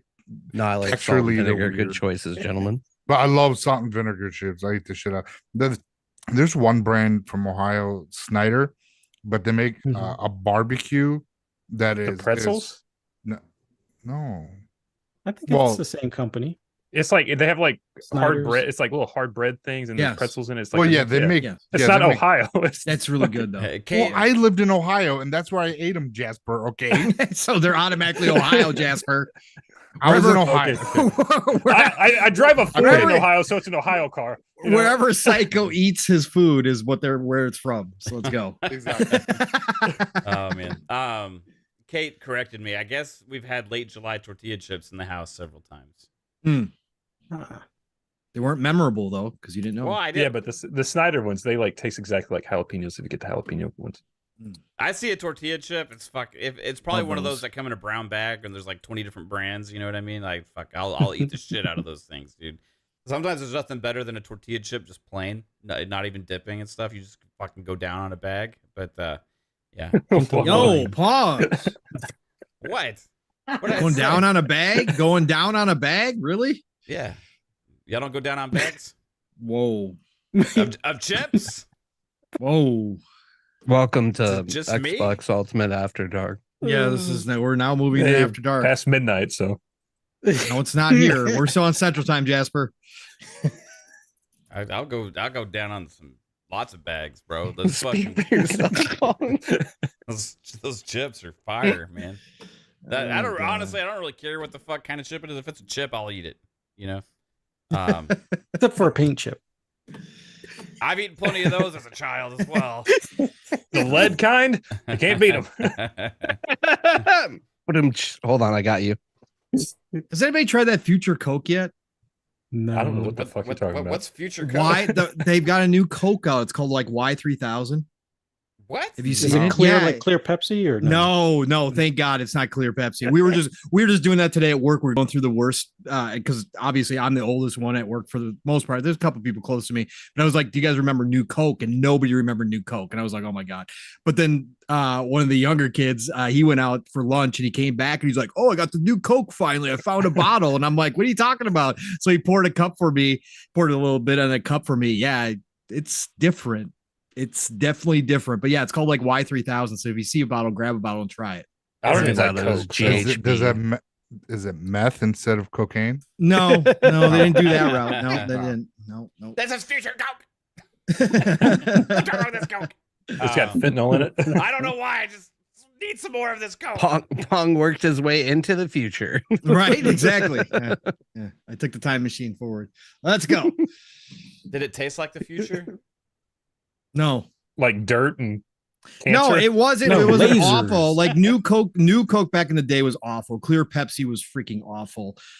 This is got a weird. It's got a weird flavor, obviously, because you're expecting it to be Coke and it's not, right? So it still has a little bit of it to it, but it's got this off. It's a taste. It almost tastes like your first little sip of a Captain Coke. It almost has that weird rum flavor to it in a way. It's definitely different. So they're putting rum in it. Nah, I wish, but no, they're not doing that either. Nope. Oh yeah, serve Jolt. Jolt was the bomb back in the day, man. Alvin with the $2 says best mass market snack equals mega stuffed Oreos. I have a confession. There's got to be a way we can parlay this into a Mav doesn't like Oreos. Mav. Here we go. I have a confession to make.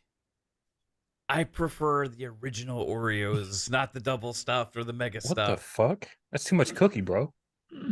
No, it's I not. like the I do original like Oreos, more too. cookie than frosting. I do like more cookie I think the than frosting. ratio was perfect in the originals, and they never needed to up it to the double stuffed or the mega stuffed.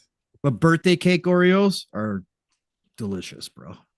I will say Birthday that. cake Oreos. I also like the like golden Oreos Oreos. and The golden Oreos are freaking Yeah. awesome too. Yeah. I like. Yeah, what was it? Grandma's makes a great golden cookie Yeah. like that too. Yep. Yeah, as a kid, I didn't like Oreos because I thought the chocolate cookie part was like too bitter. And then after years, it was like, oh, it doesn't taste so bad. Like I always used to prefer like the store brand Oreos as a kid. For some weird reason, I guess they were sweeter. But now it's like, yeah, Oreos are a lot better than I remember as a kid. I bought Walmart brand Oreos and I'm like, these are too goddamn chocolatey. I was like, give me the regular Oreos, damn it. When we're talking about cookies, Fudge Stripe, Keebler, Fudge Stripes. Yep. Oh Classic. Not Go- bad. I was a Nutter Butter guy, so Nutter but I Butter, liked yeah. Nutter Butters. Yep. You I love went peanut butter down cookies. on some Nutter Butters. I get down on some Nutter Butters. I won't I go get down on down. some I Girl will Scouts. get down. Go down on a some box of Nutter Nutter Butters. Man, I'm I like gonna some go down smaller on some Girl Nutter Scouts. Butter. What about Thin Mints in the freezer though? Gross. I hate yeah. mint. I hate Oh, mint. Yeah. If it's Someone not ruined toothpaste it or for gum. me. Someone ruined it for me and said it tastes like toothpaste, and it ruined it for me. But I still Angus fucks with candies used to be Samoas. You know, great. I made Thin Mints with Ritz crackers. What? Yep. Huh? The If fuck are you you talking take about? Ritz crackers It's and even dip them worse. in like peppermint chocolate, it tastes Mhm. exactly like a fucking Thin Mint, dude. It is insane. I did not think it would, and it does. I don't know if I love you anymore, Psycho. You gotta try before you knock You it. gotta be on a real fucking budget to. No, it's homemade Thin Mint. Must You have had a don't lot have of to- Funyuns before you did that, there, buddy. Well, Mhm. and I don't know if we can afford the Thin Mints today, but I got some Ritz crackers and some chocolate in the pantry, so let's go for it. Let's set up the fountain first. No, I grew up on boring cookies. I my favorite cookie as a kid, and even as an adult until they tried to choke me, was Lorne Dunes Oh yeah. Oh yeah. butter Those are good. cookies. Butter cookies are delicious. Mhm. Mm-hmm. Mhm. My ex Christmas would make, time like, tins. Oh, from Yeah. grandma. My- Oh, Mhm. God, the best ever. my What ex about would the make, like, 500 cookies and give those tins as presents. Yep. And everybody were like, and that's when she did the Thin Mints, and everyone's like, "Oh, these are great Thin Mints," and she told them like, "What?" So she got me First, hooked. you just gotta melt down some Andes, and then you just Yes, that's what she melt does. down Andes. So they're like green, Melt down Andes like and- green Thin Mints, because like Andes mints are like partially like greenish, right? just the center. But Okay. when you melt, but when it melts, it's chocolate. Okay, right on. Anonymous boss with the $2 says, "You guys like Dairy Queen?" Yeah, I like Dairy yeah. Queen. Yeah, grew up on Dairy Oh, Queen. it's a travesty. muted, Pong. They stopped fucking putting, those You Pong, muted, you're Pong. muted. the We see Cake your lips Crunch. moving. I but said I there's grew up nothing on it coming too, out of almost your at the mouth. exact same time you did. I said I grew up on it because we had a corner Dairy Queen way Yeah. back in the day that we walk up to almost on a nightly I basis. used to like it, but like the last 10 years, They've their food changed. just sucks ass. Well, you don't go Yeah, there for food. You and go it's there for gotten ice ultra cream. expensive. But actually, our Dairy Queen up here, even though it's slow as shit, their food's still good. Their double cheeseburgers are freaking amazing. They still make them. They Yes. look like the menu, which is crazy. Yeah, their fucking double cheeseburgers are fire, Yes. dude. Yes. Yeah, most of the ones out here don't do the burgers. They just do the hot dogs and like is it pulled pork? I think they do that too, and that's it. Your Dairy Queen does pulled pork. Yeah, in PA. Some. PA is kind of a weird mix of Yeah, they have cheese curds too, sir, which are great. Yeah, they Those are are cheese curds, great too. cheese curds. Yep. Yeah. Yep. I gotta say too, while we're on the subject of snacks, just a little nugget for you guys. I'll go to my grave on this. The best chocolate bar. You want a really good chocolate bar. I'm not talking about going to the store and just getting something off the shelf. The best chocolate bar were the fucking baseball fundraiser chocolate bars. Yep, we had as a finest. kid. Yeah. Finest chocolate. World's finest And chocolate bars with almonds. I like the So crispy freaking good. ones. You can Oh, order man, almonds. you can order the shit online and Yeah. you get order a fucking box online. And Kate ordered me a fucking box of World's Finest crispy bars, like the Nestle Crunch Yeah. ones. Yeah. And oh my god, I was in fucking But heaven. Mav, was that this year? No, that was last year. Yeah. Were they still the same size or were they small? No, they were the same size. Yeah. Oh no, the ones up here now are half of what they Yeah. used to be. Oh, you no. mean they're like same thinner? price, downside. Yeah. Yeah, Remember how chocolate big tags. the old ones used to be? You used to be able to break off the cube. Remember they were split Yeah. up into cubes and you could break off each piece. Yeah. Yeah, no. Now they're like this, and they're like this thin now. They're not the thick Yeah. stuff anymore. It sucks. Yeah, No. I was so pissed. bro. Yeah. It was, I think I don't know when it was. But We yes, lived I in- agree with I you. know we That's lived some of the in best this- chocolate ever. When you lived in this house, it was probably. I thought he was maybe about to say 3 years Hershey's ago. for a minute. I was like, All right, this so was I. motherfucker's- I was waiting for Hershey's. Kate corrected me. It was Christmas of 2016. Oh my god! It was just last year, bro. Yeah, it was last It's year. fresh Trust in- me, bro. I was so excited. It's fresh Oh in my my memory. god! No wonder why they were still a regular size. Yeah, they don't make them that way anymore. We didn't live You in this heard it here house. first. Mav didn't know any of us. He's like, yeah, it was just Yeah. last year I was No, eating them with but you. I He said- made all of this up. I He saw a was- picture online. He's like, "Oh, I'm going to talk about that tonight, guys." It was 7 years ago. Yeah, yesterday I had this fucking fire chocolate. It was fucking 7 years ago. But no, for That was a real. good Kate was gift. gonna be like, we didn't order those online. That was part of your daughter's fundraiser for school, you idiots. And Oh, Kate I says swear they were the little ones, not the bigger ones. I swear someday we're going to find out I that don't Mav know. partakes in Psycho's drug use, and we're not going to be surprised at the end of it. I prefer paint. 7 chips. years versus last year. What the fuck, man? It was Yeah. fresh in my memory. I still can taste it to this day. It was so good, bro. It was so good. I was so excited. It's like it happened yesterday. Like I'm saying, it's like. But I'll say I'll go to my grave. This fucking best chocolate ever. It is. I agree. It is freaking. And damn good actually, there were Skittles. Maps out here tasting the rainbow. chocolate. Oh, shit. Anyway, all right. Let's go. We'll hit end it here, everybody. Yep. Mav's Fun trying to have talks. conversations. so he Snack doesn't say anything talks. Yeah, I'm just making me hungry. I had no, I had Freddy's for dinner. Y'all had Nice. Freddy's? Mm, Yeah, Freddy's is good. Freddy's good shit. Yeah. Five Nights at Freddy's. No, like they're like kind of like shake and steak style burgers, right? Yeah. Like steak Smash. burgers, smash, you know. But they also have like chili dogs and chicken sandwiches. Caitlin's calling you out in the chat. What? She said your favorite could you chocolate like bar Hershey's? is Hershey's. That's your No, go-to it's- bar. No, well, it's my go-to on a regular Whoa. basis if I don't have access to fucking some random baseball kid that comes and knocks on my door. Like, I'm gonna just put a sign out front. If you play baseball, sell me candy. Like, I don't know what else That's to how get this Matt shit. got on the list. You can see That's how you be Mav on the got- watch list. Shout out to Cullen Prime, by the way. Pirates for life, space pirates for life. Stole 3 ships and one moon in Starfield in an hour. Congratulations, hell yeah. Cullen Prime. That's the way to do it. Right on. You Then almost- you He's register high it the and black sell it for flags, only children. 1,000 credits. Let's go. Kate almost came on the show tonight. She said, "Oh, we man. would have loved to have you, babe." Next time. Maybe next time. Yeah. All right, Psycho. Besides tripping on some kind of meth shit or whatever it is you're doing, where can everybody fuck? find? I'm just kidding. The fuck? Where can everybody find you, bro? Yeah, thanks, Making Ritz thanks. cracker mint cookies. Thin mints. Yeah. Hey, don't knock it. But anyways, thanks, folks, for coming out tonight. It's fantastic to see everyone in chat all hyped up. At the end of the day, we all love playing games, and that's why we come together. Thanks for the support and everything. And you can find me on social media under Psychonauts 8.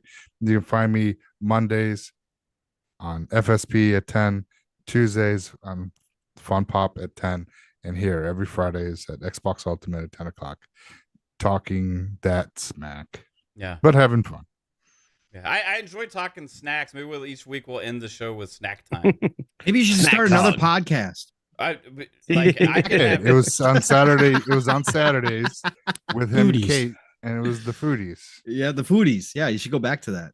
Yeah.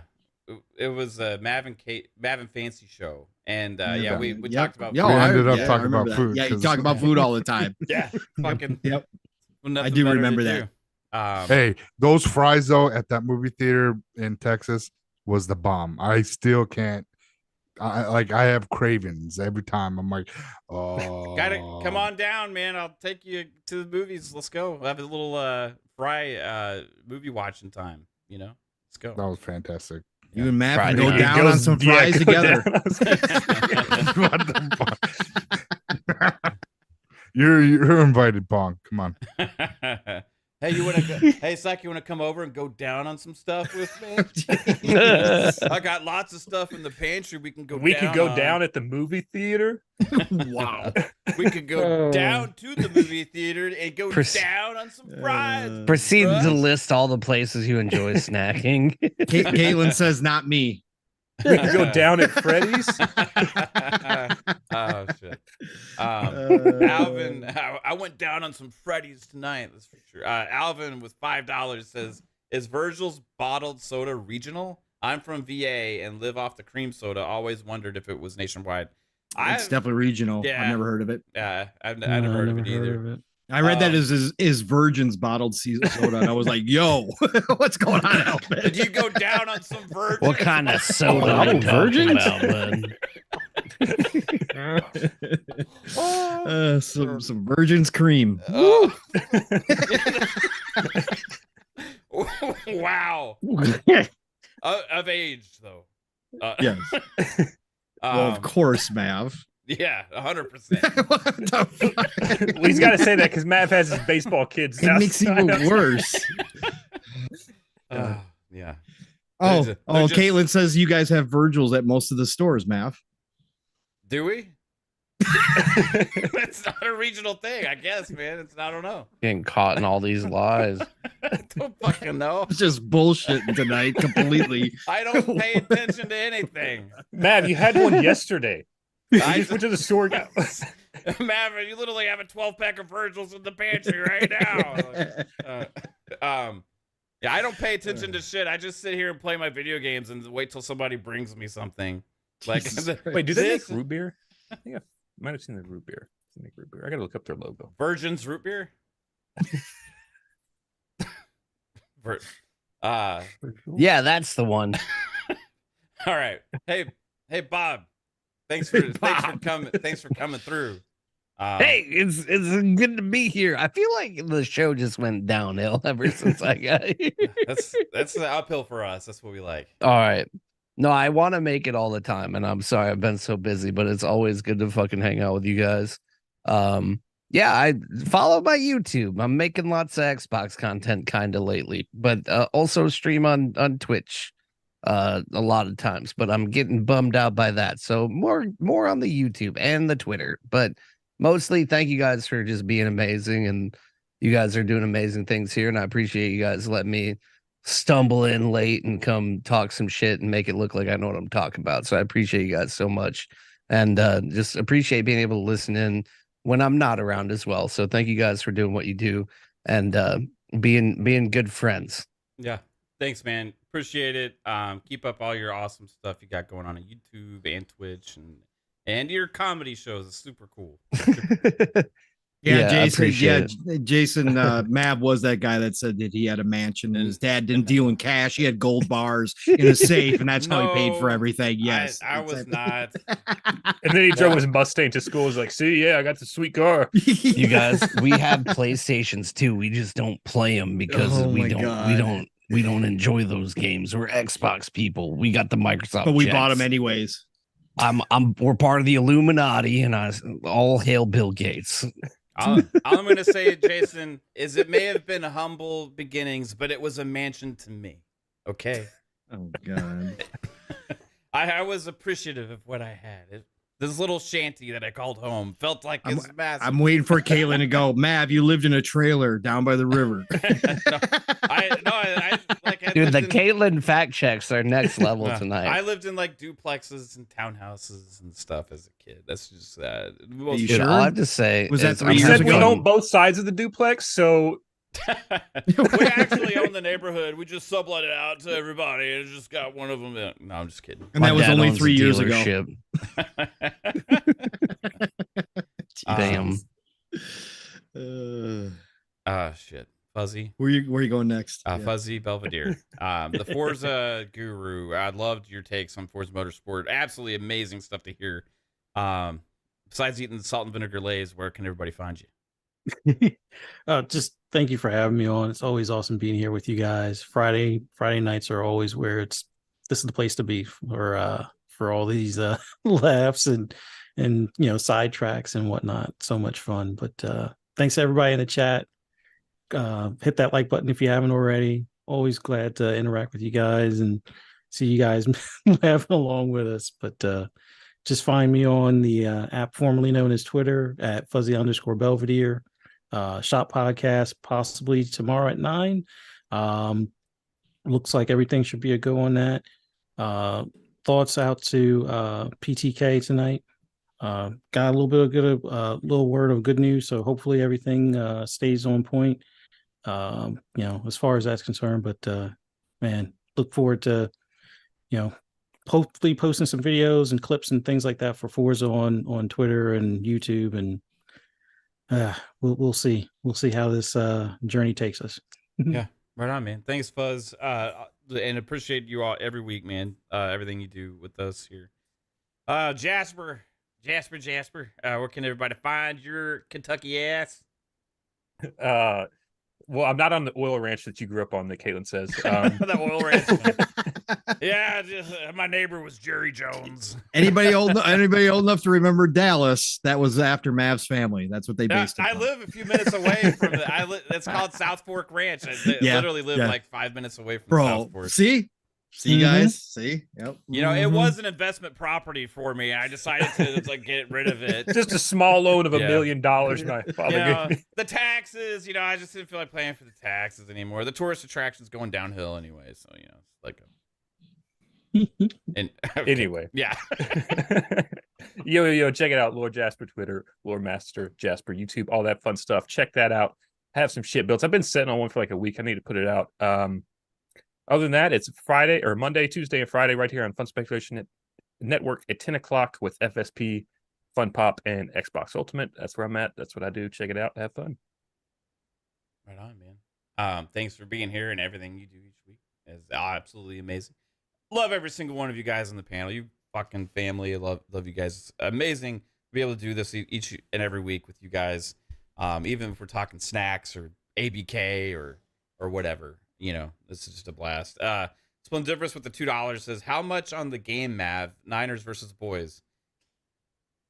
I ain't putting shit on that game. That's for damn sure. Not against the 49ers. They kick our ass 2 years in a row in the playoffs, but I ain't betting on that shit. Christian McCaffrey scored 4 touchdowns last week. They have a good defense, great offense, and I don't trust Dak Prescott in the pressure situations, so I'm just gonna leave it at that.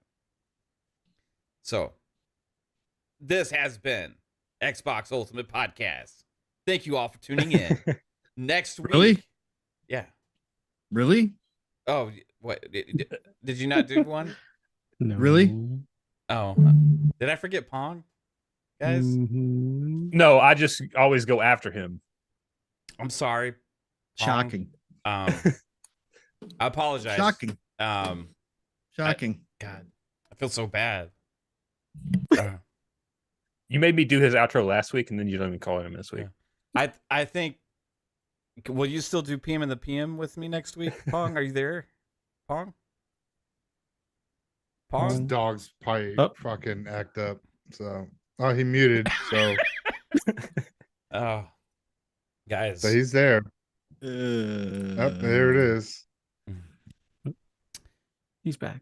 Pong Soul, the star of the show, the host of PM and the PM. Don't make it worse. One of the Don't make it worse. best people in the I'm not Caitlin. You can't planet, kiss my ass. Let's just do this. Of podcasting, the man who work. laid out the work. best rant in the history of podcasts last night on PM and the PM.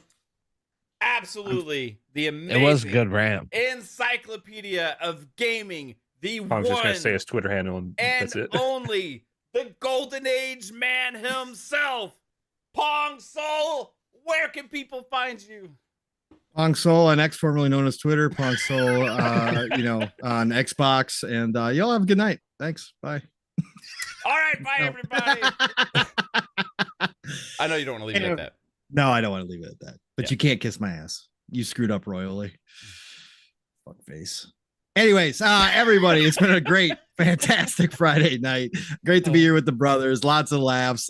Always a fun time. Chat, you guys were absolutely incredible. Again, nothing but love and respect coming out here. And again, as we've all touched on, please keep Fonz and PTK in your thoughts and prayers. And obviously, just send that good energy out, because again, it does help whether you believe it or not. It does actually work. However you do it, it doesn't matter. Just send it good and positive that way. But otherwise, everybody, Pong Soul X, formerly known as Twitter, Pong Soul on the Xbox.